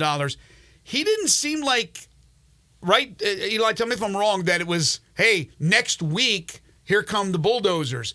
It's going to be a while before they even start the construction, correct? Well, it's gonna be a little while. I don't think they know for sure exactly when. I mean, but I don't think it'll be too long. I thought didn't he allude to like either a couple weeks or a couple of months? Yeah, a couple of months. I thought he said. But again, as he said, they fully still plan on it being done by the 2025 season. Right. So whenever you start, if you feel like you've got the timeline to get it done by the 25 season, it doesn't really matter when you start. Yeah, no question about it. All right. As far as our picks are concerned, gentlemen. Here we go. Harold, you should be happy about Final this. exam. Here come the. So we made picks, and what we did was we just went right down the line, and we picked a winner without doing any homework on this thing. No spread. We did not use the spread. You guys were both good. I was horrible. You guys were both 24-17. We did not pick the AutoZone Liberty Bowl game. 24-17, and I was 19-22. And even getting close to 500 was because I got hot at the end. It was terrible early on. So to break the tie between you two guys, and I'll make a pick as well, we're picking the Natty. We're picking the Natty. We're going to have a tiebreak. We're going to pick the Natty, but we also have to pick the Natty with a score for the tiebreak because you guys might pick the same team. Here we go. So, without further ado. Oh, my gosh. I'll let you pick first. Who do you want? I am so mixed after seeing Michigan in person. Impressed with their defense, impressed with Corum and the running game there against Alabama. But you got Michael Penix out. To me, and we may get deeper into the conversation, but it's the Michigan defensive line against Michael Penix. Yes. Is what it all boils down to. And can he neutralize that defense because they did a number on Alabama. There was no doubt. Well, Alabama's off anyway. We can get into that if you want to talk more about the Rose Bowl game. Oh my gosh, I'm going to take Michael Penix and Washington. I didn't think you were going in that direction. What's the score? I just can't take the Michigan thing. I was no matter what you did, I was going to go the opposite. Yeah. I'm going to take Michigan. All right, so I was hoping you would take Michigan because I don't want. Now score. Gosh, you're going Washington. Eli's going Michigan. Yeah. We don't need a score. There will be no tiebreaker. Oh, that's right. Oh, that's right. Because we went the other way. Let's do a score anyway. I was going to go the opposite if you don't. Thank you for saving me for having to come up with a score this morning. You don't want to come up with a score just for laughs? Oh, sure. Come on, let's just do this for. I am going to say 28-24. Okay. 28-24 Washington. I could tell you I'm picking Washington. My score is very similar. I already had it in my head. 31-28 Washington. I think it'll be a close game. I think it'll be high scoring. We just had Dallin Hayden on. He thinks it'll be high scoring as well. Eli, you got Michigan. What's your score? 24-21. 24-21. It's interesting because of our little bet here. Eli goes Michigan. Are you just doing it because you're going the opposite no matter what for the bet, or do you? Okay, because his thought has always been that Michigan should not even be in this thing because of the scandal. And so we have probably a situation where unless you're affiliated with Michigan, unless you're a fan or an alum of Michigan, everybody else in the world who cares about college football is rooting for Washington. Well, it's interesting, because after the game, going out after the game and getting a little bite to eat after the ball game, being surrounded by Michigan folks, and having a chance to watch we were all watching the second game, the Texas-Washington game, and just asking folks. And I was interested, one, just from a football perspective, a Midwest perspective, because obviously, sometimes when you live in a certain part of the country, that's the only viewpoint you get. So, and I'm not exposed to Big Ten conversation or Big Ten fans, obviously. So it was interesting to talk to those folks. Obviously, they were happy. They're in a good mood. Their team won. They're going to the national championship.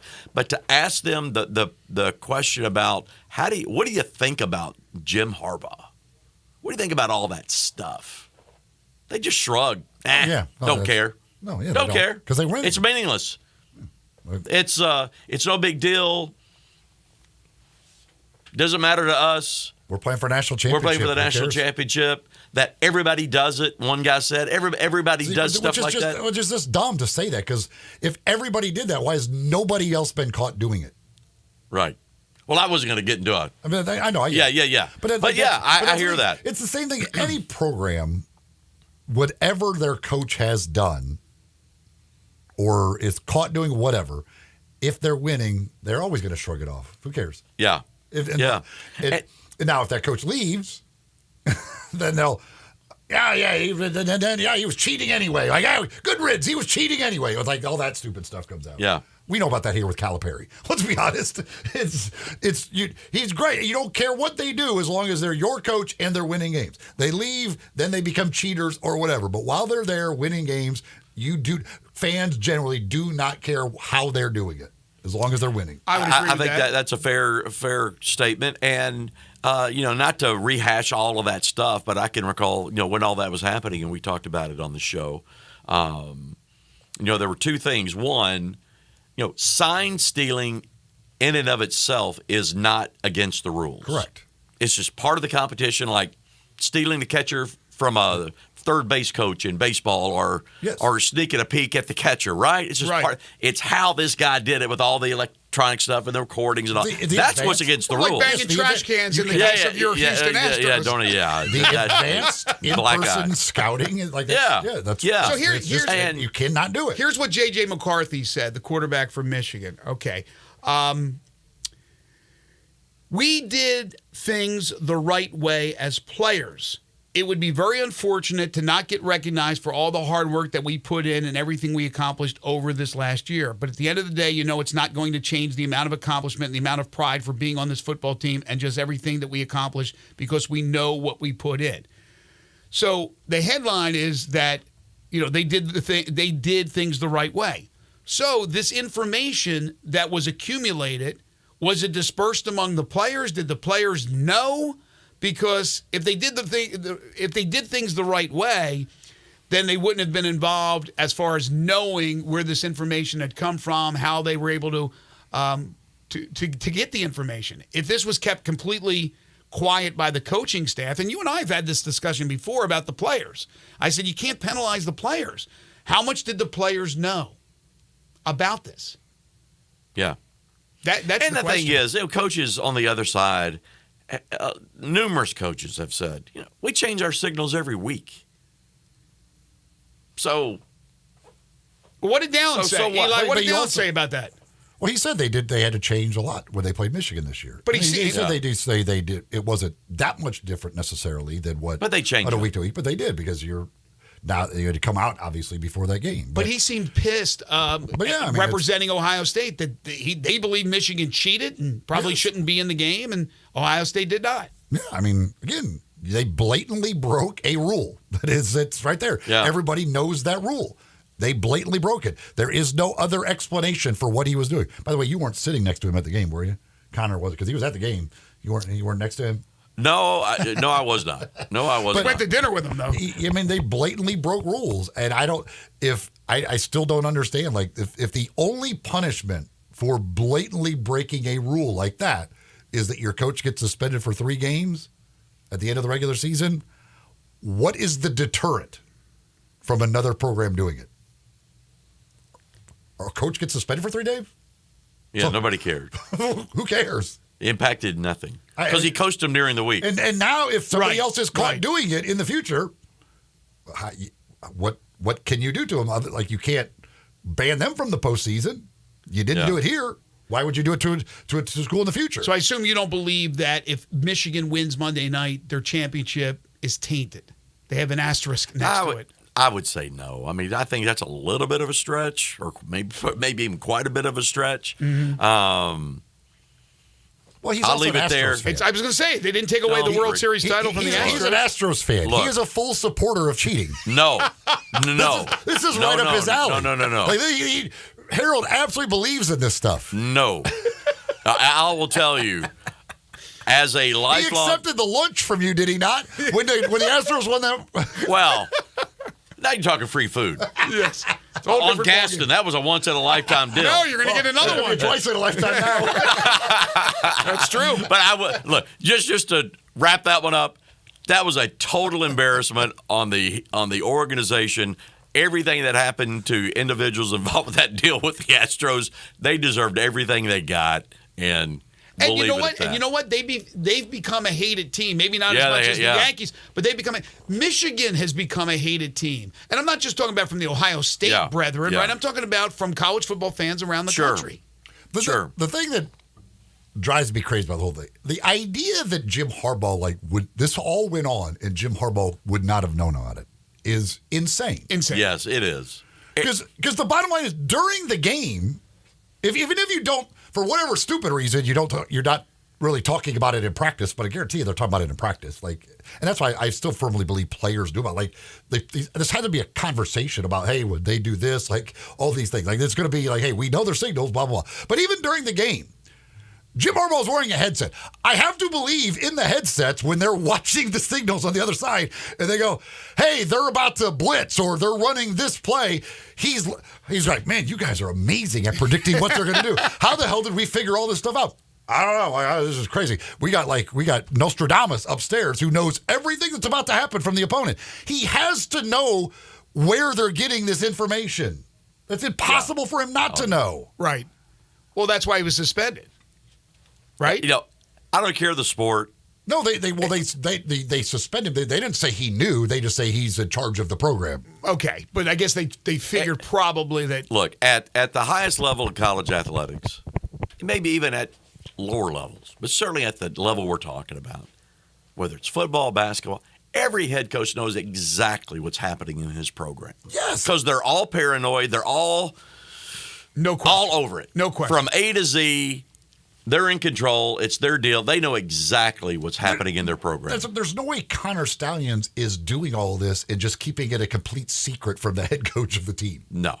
And I will say from the one picture, I guess it was on saw it somewhere on social. He did have a better seat at the game than I did. He has Not that he didn't earn his better seat, but I paid what I could pay, but I still our seat still had great view. You should have hung out with him. Should have got to know him. No, I didn't. I would not want to do that. You could have taken him to if he comes to Memphis. Maybe he's scouting the Tigers at some point. Take him to Sunrise, right? Or you can take him to Sunrise. You can take him over there for breakfast. Get him a McBetter. McBetter, that's yours. Yeah. I'm a McBetter guy. You're McBetter. Yeah, absolutely. Turkey sausage. I'm P-Love, which is the fried bologna, but or the kitchen sink. Can never go wrong with the kitchen sink. I saw Greg and his family in there. Yes, sir. I think it was after the last show. That's right. Stopped in there for a little getaway. Turn right, get a tap my shoulder. It's Harold. He's waiting for takeout. He's waiting for his McBetter. Absolutely. Got it to go. You can't go wrong. The breakfast over at Sunrise. Of course, the lunch is absolutely fantastic as well. All the great sandwiches and salads and that, but the breakfast, boy, that is what they are absolutely known for. You can go check them out in the original location. That's at 670 Jefferson Avenue, Sunrise East, Poplar Avenue in East Memphis for breakfast or lunch. Boy, it's absolutely delicious. Don't forget to go to sunrise901.com. You can order online, get it to go, so you can pop one in, grab your stuff, and be on your way very, very quickly from the folks at Sunrise. All right, we gave you our picks for Monday's national championship game, but we're going to look ahead to next year and the start of the 12-team playoff when we return. This is the AutoZone Liberty Bowl Inside College Football Hour right here on Sports 56 Mornings with Greg and Eli on Real Sports Talk, Sports 56 and 98.5 FM. Broadcasting from the Family Leisure Studio, we are Sports 56 and 98.5 FM.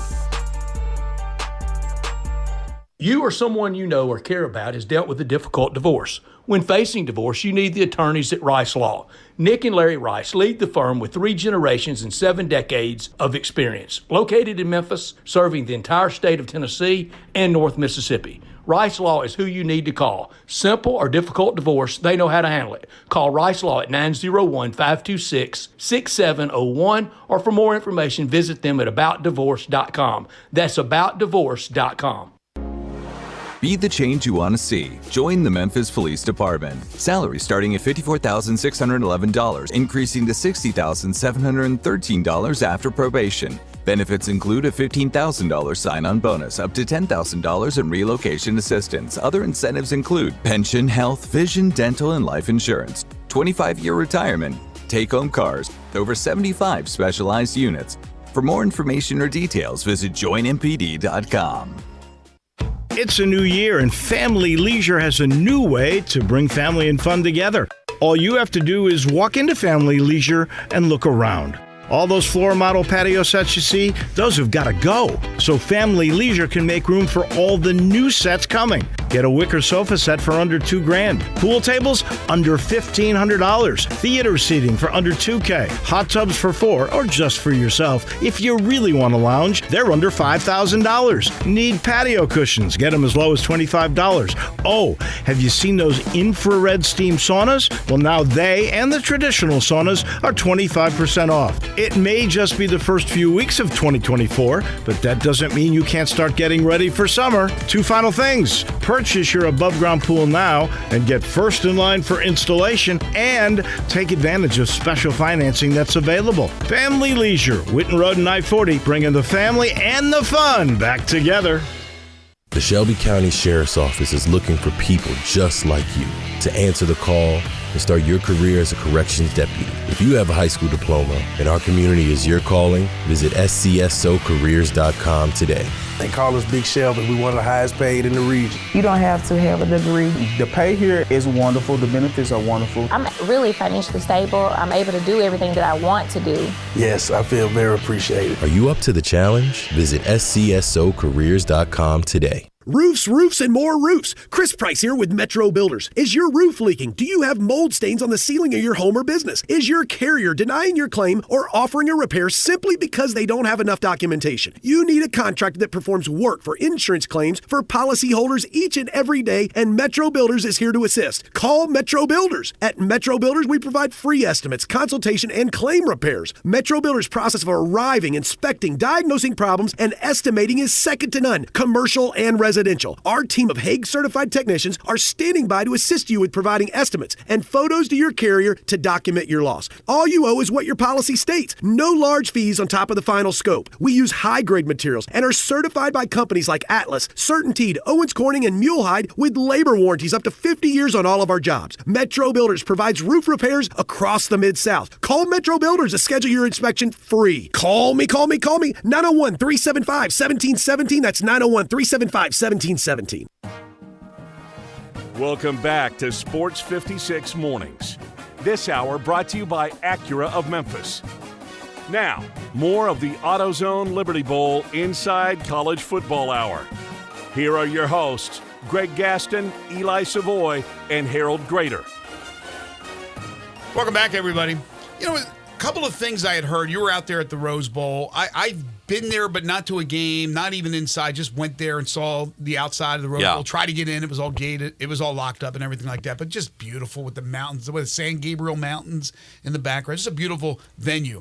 So two things about the Rose Bowl. One, it may have been Kirk Herbstreit who said, or somebody else with ESPN, that they should make that the permanent venue for the national championship. Yeah, I think it was. Yeah, it was. Okay, it was Kirk. Yeah, and then Stephen A. Smith said they should move it to SoFi, which he's out of his mind.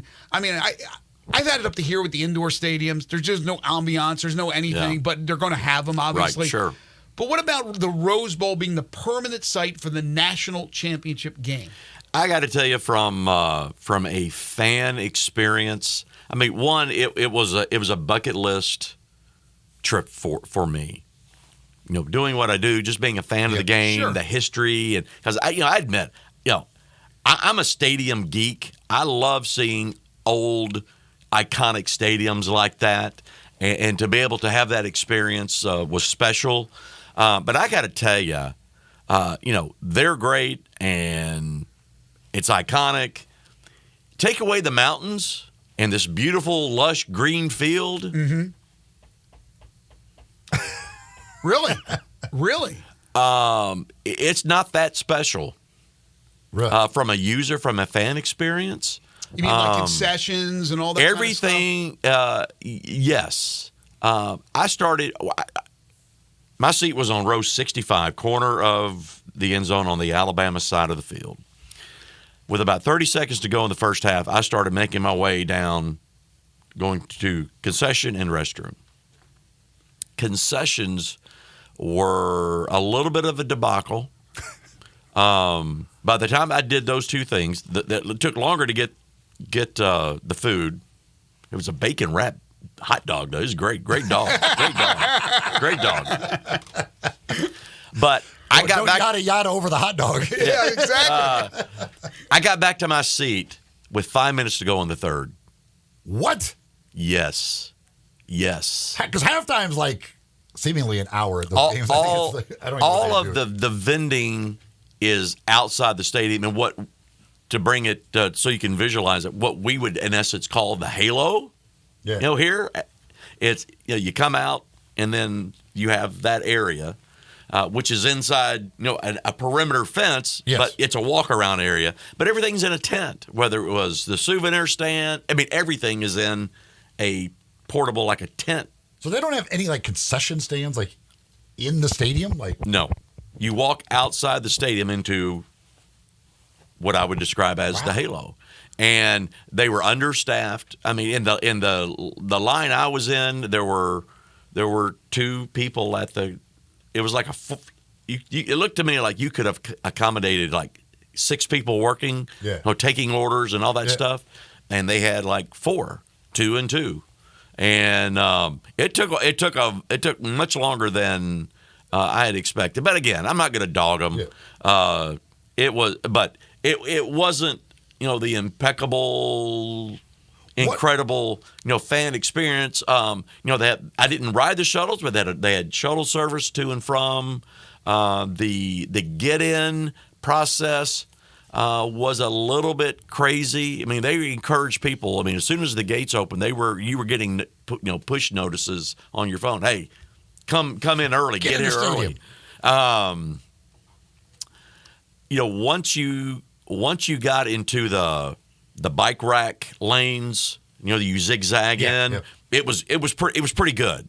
But it was getting, because it was just this mash of people headed to the gates. But when you walk through that portal and boom, there it is. It's a wow moment. What was the is. price of the bacon wrapped dog, by the way?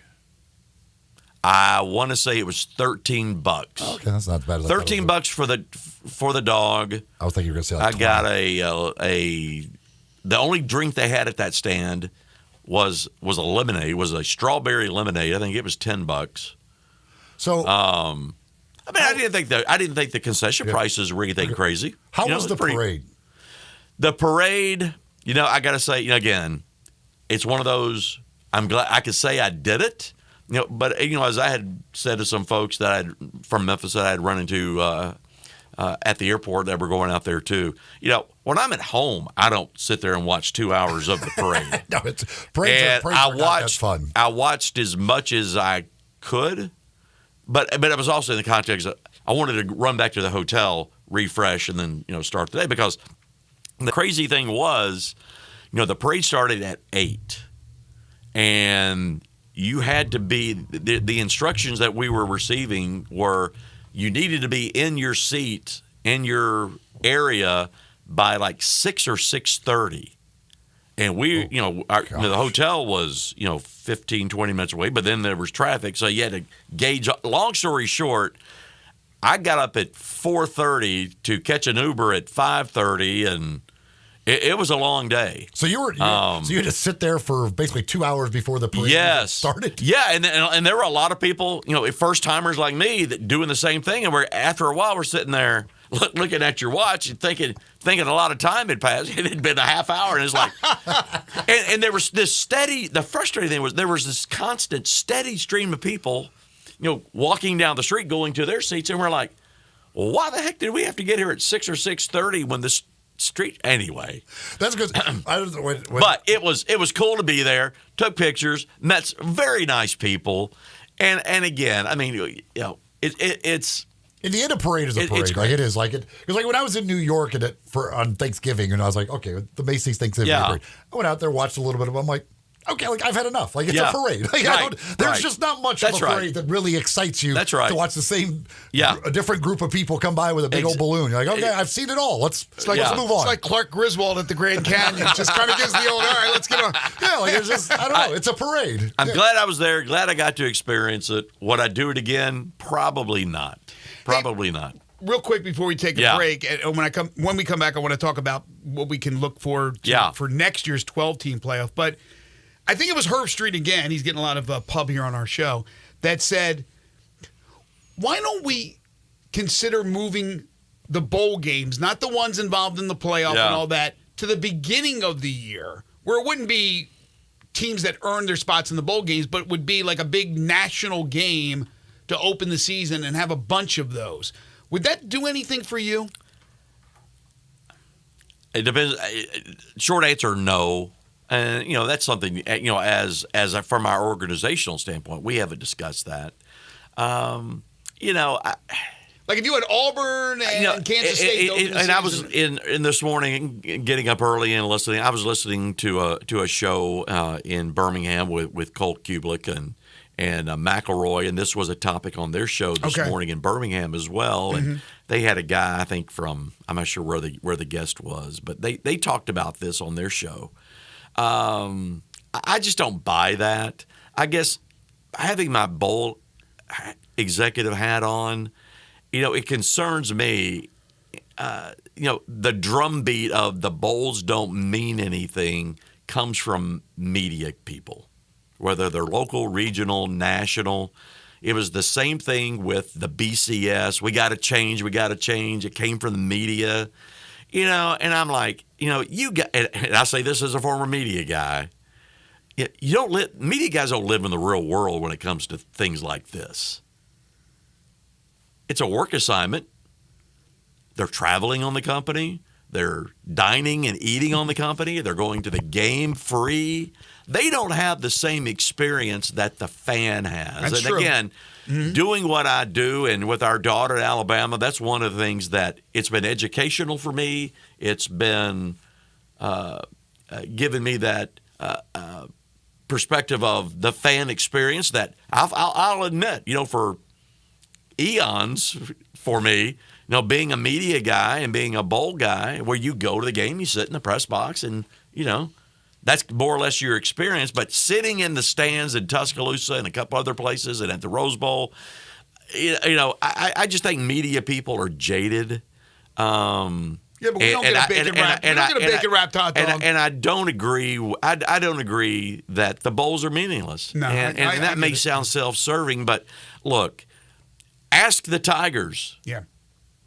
As an example, was that game meaningless, right? Or anybody else? I mean, it is meaningful. I think I've always said to me, bowls are a reward for the players. Absolutely. And they are, and for fans, it's a bit. If you're going to be one of the fans that can go, it's a reward for fans to go to some different places and Eli, enjoy different things. You're spot on. And it's concerning for me that this drumbeat of the bowls not being meaningful. Again, I would point to TV ratings.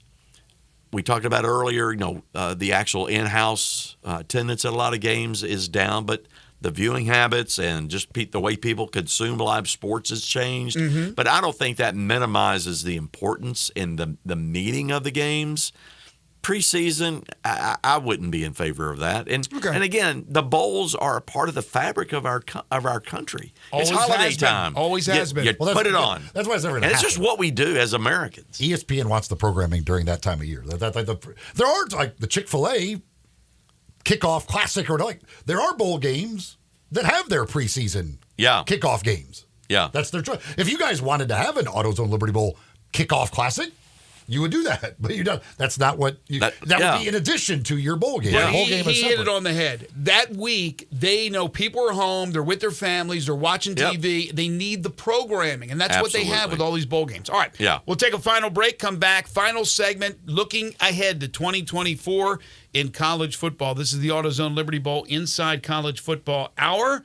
Right here on Sports 56 Mornings with Greg and Eli on Real Sports Talk. Sports 56 98.5 FM. Be sure to follow us at Sports 56 WHBQ on Twitter, Facebook, Instagram, and YouTube to watch live video of our shows, stay up to date with station events, and have chances to win prizes. Don't miss out on anything that's going on. Follow us at Sports 56 WHBQ.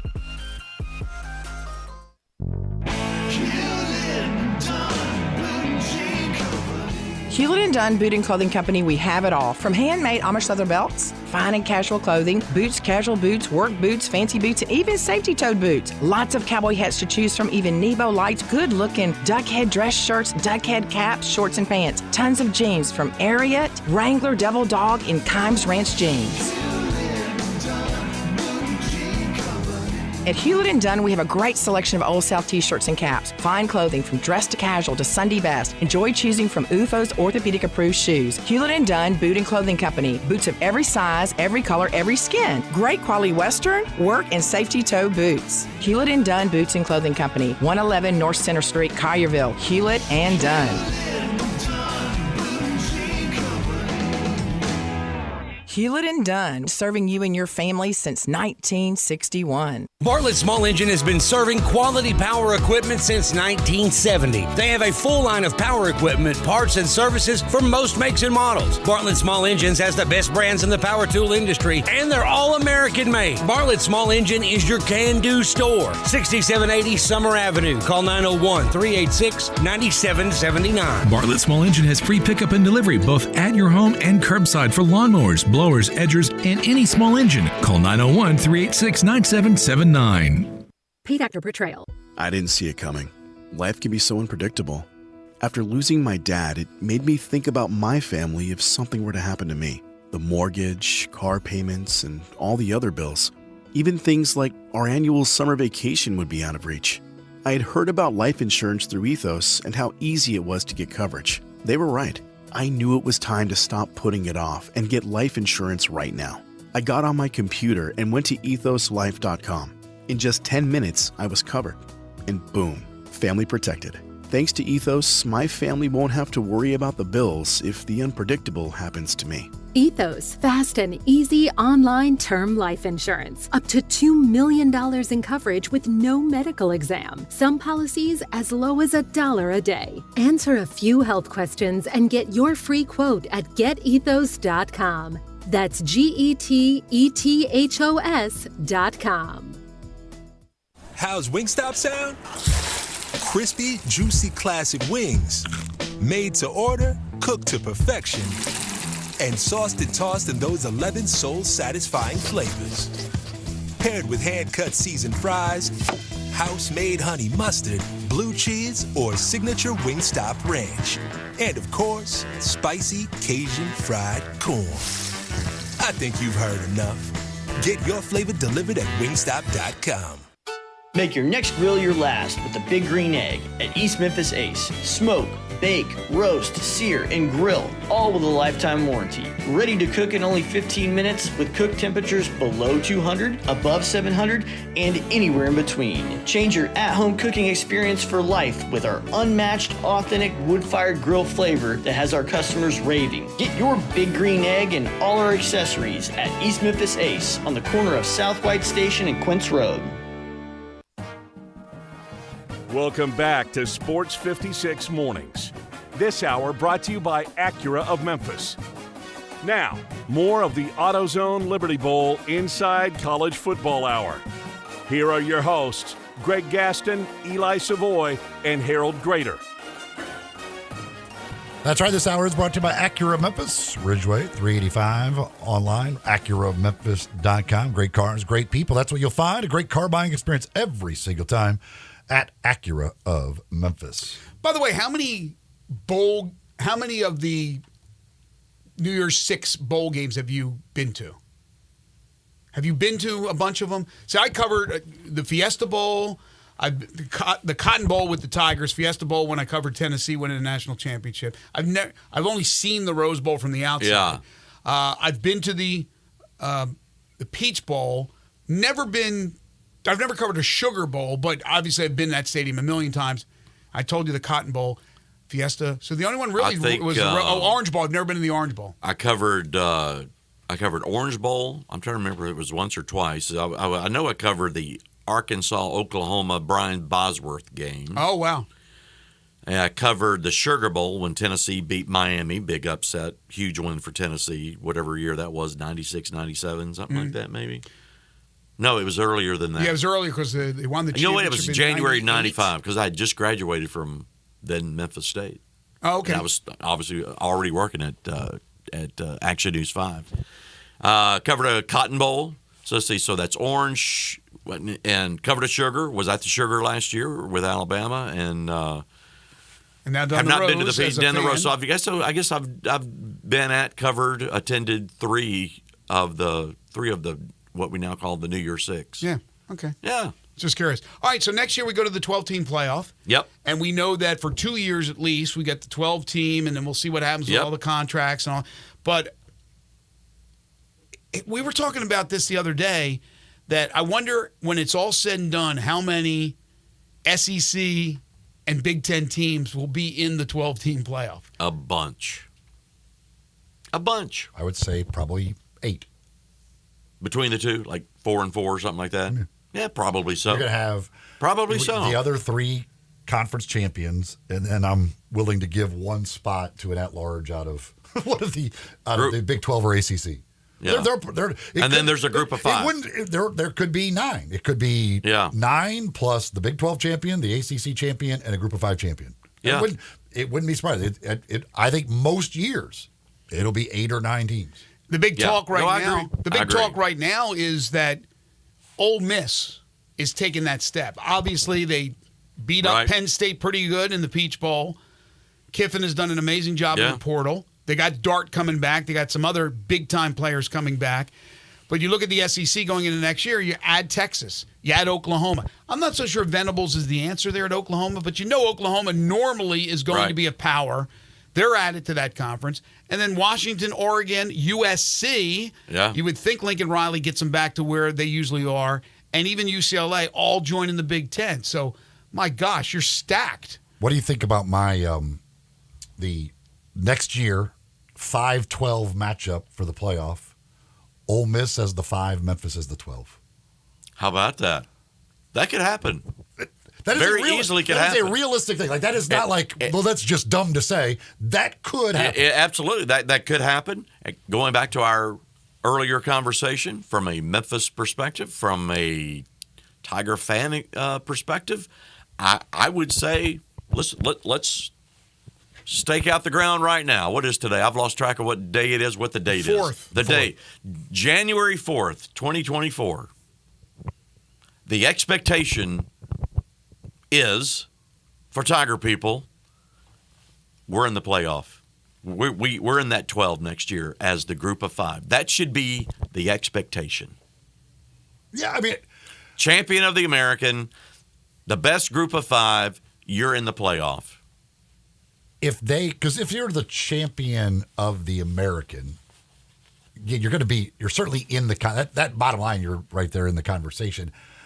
It should take an undefeated team probably from somewhere else to beat you out. Yeah. Well, you figure just look at the competition in the other conferences. But if you look at from a strength standpoint, Tulane losing their head coach and quarterback, UTSA losing that quarterback. Yeah. Like, certainly you go in with the idea that you have I mean, if Hennigan's back, which is supposed everything's on track, with what you've got coming back, you look like on paper the best team in the conference. Yes. Yes. Absolutely. Here's the problem, though. If you got Florida State non-conference, right? You who knows? But that's going to be tough to win that game. That's fine. But if you lose one conference game, even if you win the conference championship, now you have 2 overall losses. What happens if there's another Liberty undefeated? We saw what happened to Liberty this year. They got slaughtered by Oregon in the Fiesta Bowl. Will they come back with, well, they're undefeated, but that league, whether it be Conference USA, MAC, is inferior to the American Conference? Or how about if it's a Mountain West team that goes undefeated? They're going to get the nod. I think that would be a... Again, I would say the expectation should be American Conference champion. Yes. You hope that turns into you're in the playoff because of being that. Oh, no question. Yes. But here's the thing. I'd agree with that. If you're a 1-loss American Conference champion and only have 1 overall loss, you're in great position. The Florida State game, again, unless you could pull the upset, that would be 2. And it's almost like it's a bad year to play a power. To play a power on your schedule in the non-conference, right? But they're always going to have 1 or 2 of those on their schedule. Not always. Not this past year, right? You could lose. You would think. Who did they play again this past year? They played Boise, Bethune, Missouri. They played Missouri. Yeah. Well, who knew Missouri? They're going to have 1 every year. A Power 5 conference opponent. Yeah. They should. I mean, they should. Absolutely. They should. I'm just saying, in a year we're talking about maybe. Hopefully, eventually, they're going to have a bunch of them. They'll be in the conference. Yeah, exactly. Hopefully, there'll be 8 or 9 of those. One can only dream. Harold, it's been another great season with you. We look forward to doing it again next year. It's always fun. Again, we thank Flynn Broadcasting, Sports 56, you guys, for the great support. It's always fun being here on Thursday mornings. Again, we thank the fans. We thank AutoZone, FedEx, right down the list of the great support we get within the community. Tiger fans, thanks for showing up and showing out. Be proud of your football team. Be proud of your coach. Great year for us at the AutoZone Liberty Bowl. We appreciate it, and we're looking forward to next year. Obviously, the next big event for us will be our summertime golf tournament in June for St. Jude, and I'll be in Nashville actually this weekend, Monday, Tuesday, for the American Football Coaches Convention, where the Touchdown Club, Greg Cotton, president of the club, will be presenting the Academic Achievement Award to numerous schools that Very nice. are receiving that, including our friend Butch Jones at Arkansas State. Good for them. Congratulations to all. So thank you, guys. Happy New Year. Appreciate you. All right, Harold, we appreciate it. That'll do it for us today. We appreciate you listening, folks. Thanks again to our guests, John DeFilippo, the new coach of the Memphis Showboats, Dallin Hayden, running back for the Ohio State Buckeyes, and, of course, Harold Grader. We're back tomorrow to wrap up the week, starting at 7 a.m. Among our guests tomorrow, John Varlas will join us from the Daily Memphian. We'll talk Tigers basketball with Matt Dillon, the Tiger Basketball Report. Of course, the Tigers tonight in Tulsa, opening up conference play. And Brandon Lang will join us to handicap the big NFL weekend, the final weekend of the regular season, plus 10 in a row. The game show that has swept the nation. Well On Friends on Sports 56 is coming up next. For Eli Savoy, for Zach Boyd and Harold Grader, I'm Greg Gaston. Have a great day, everybody.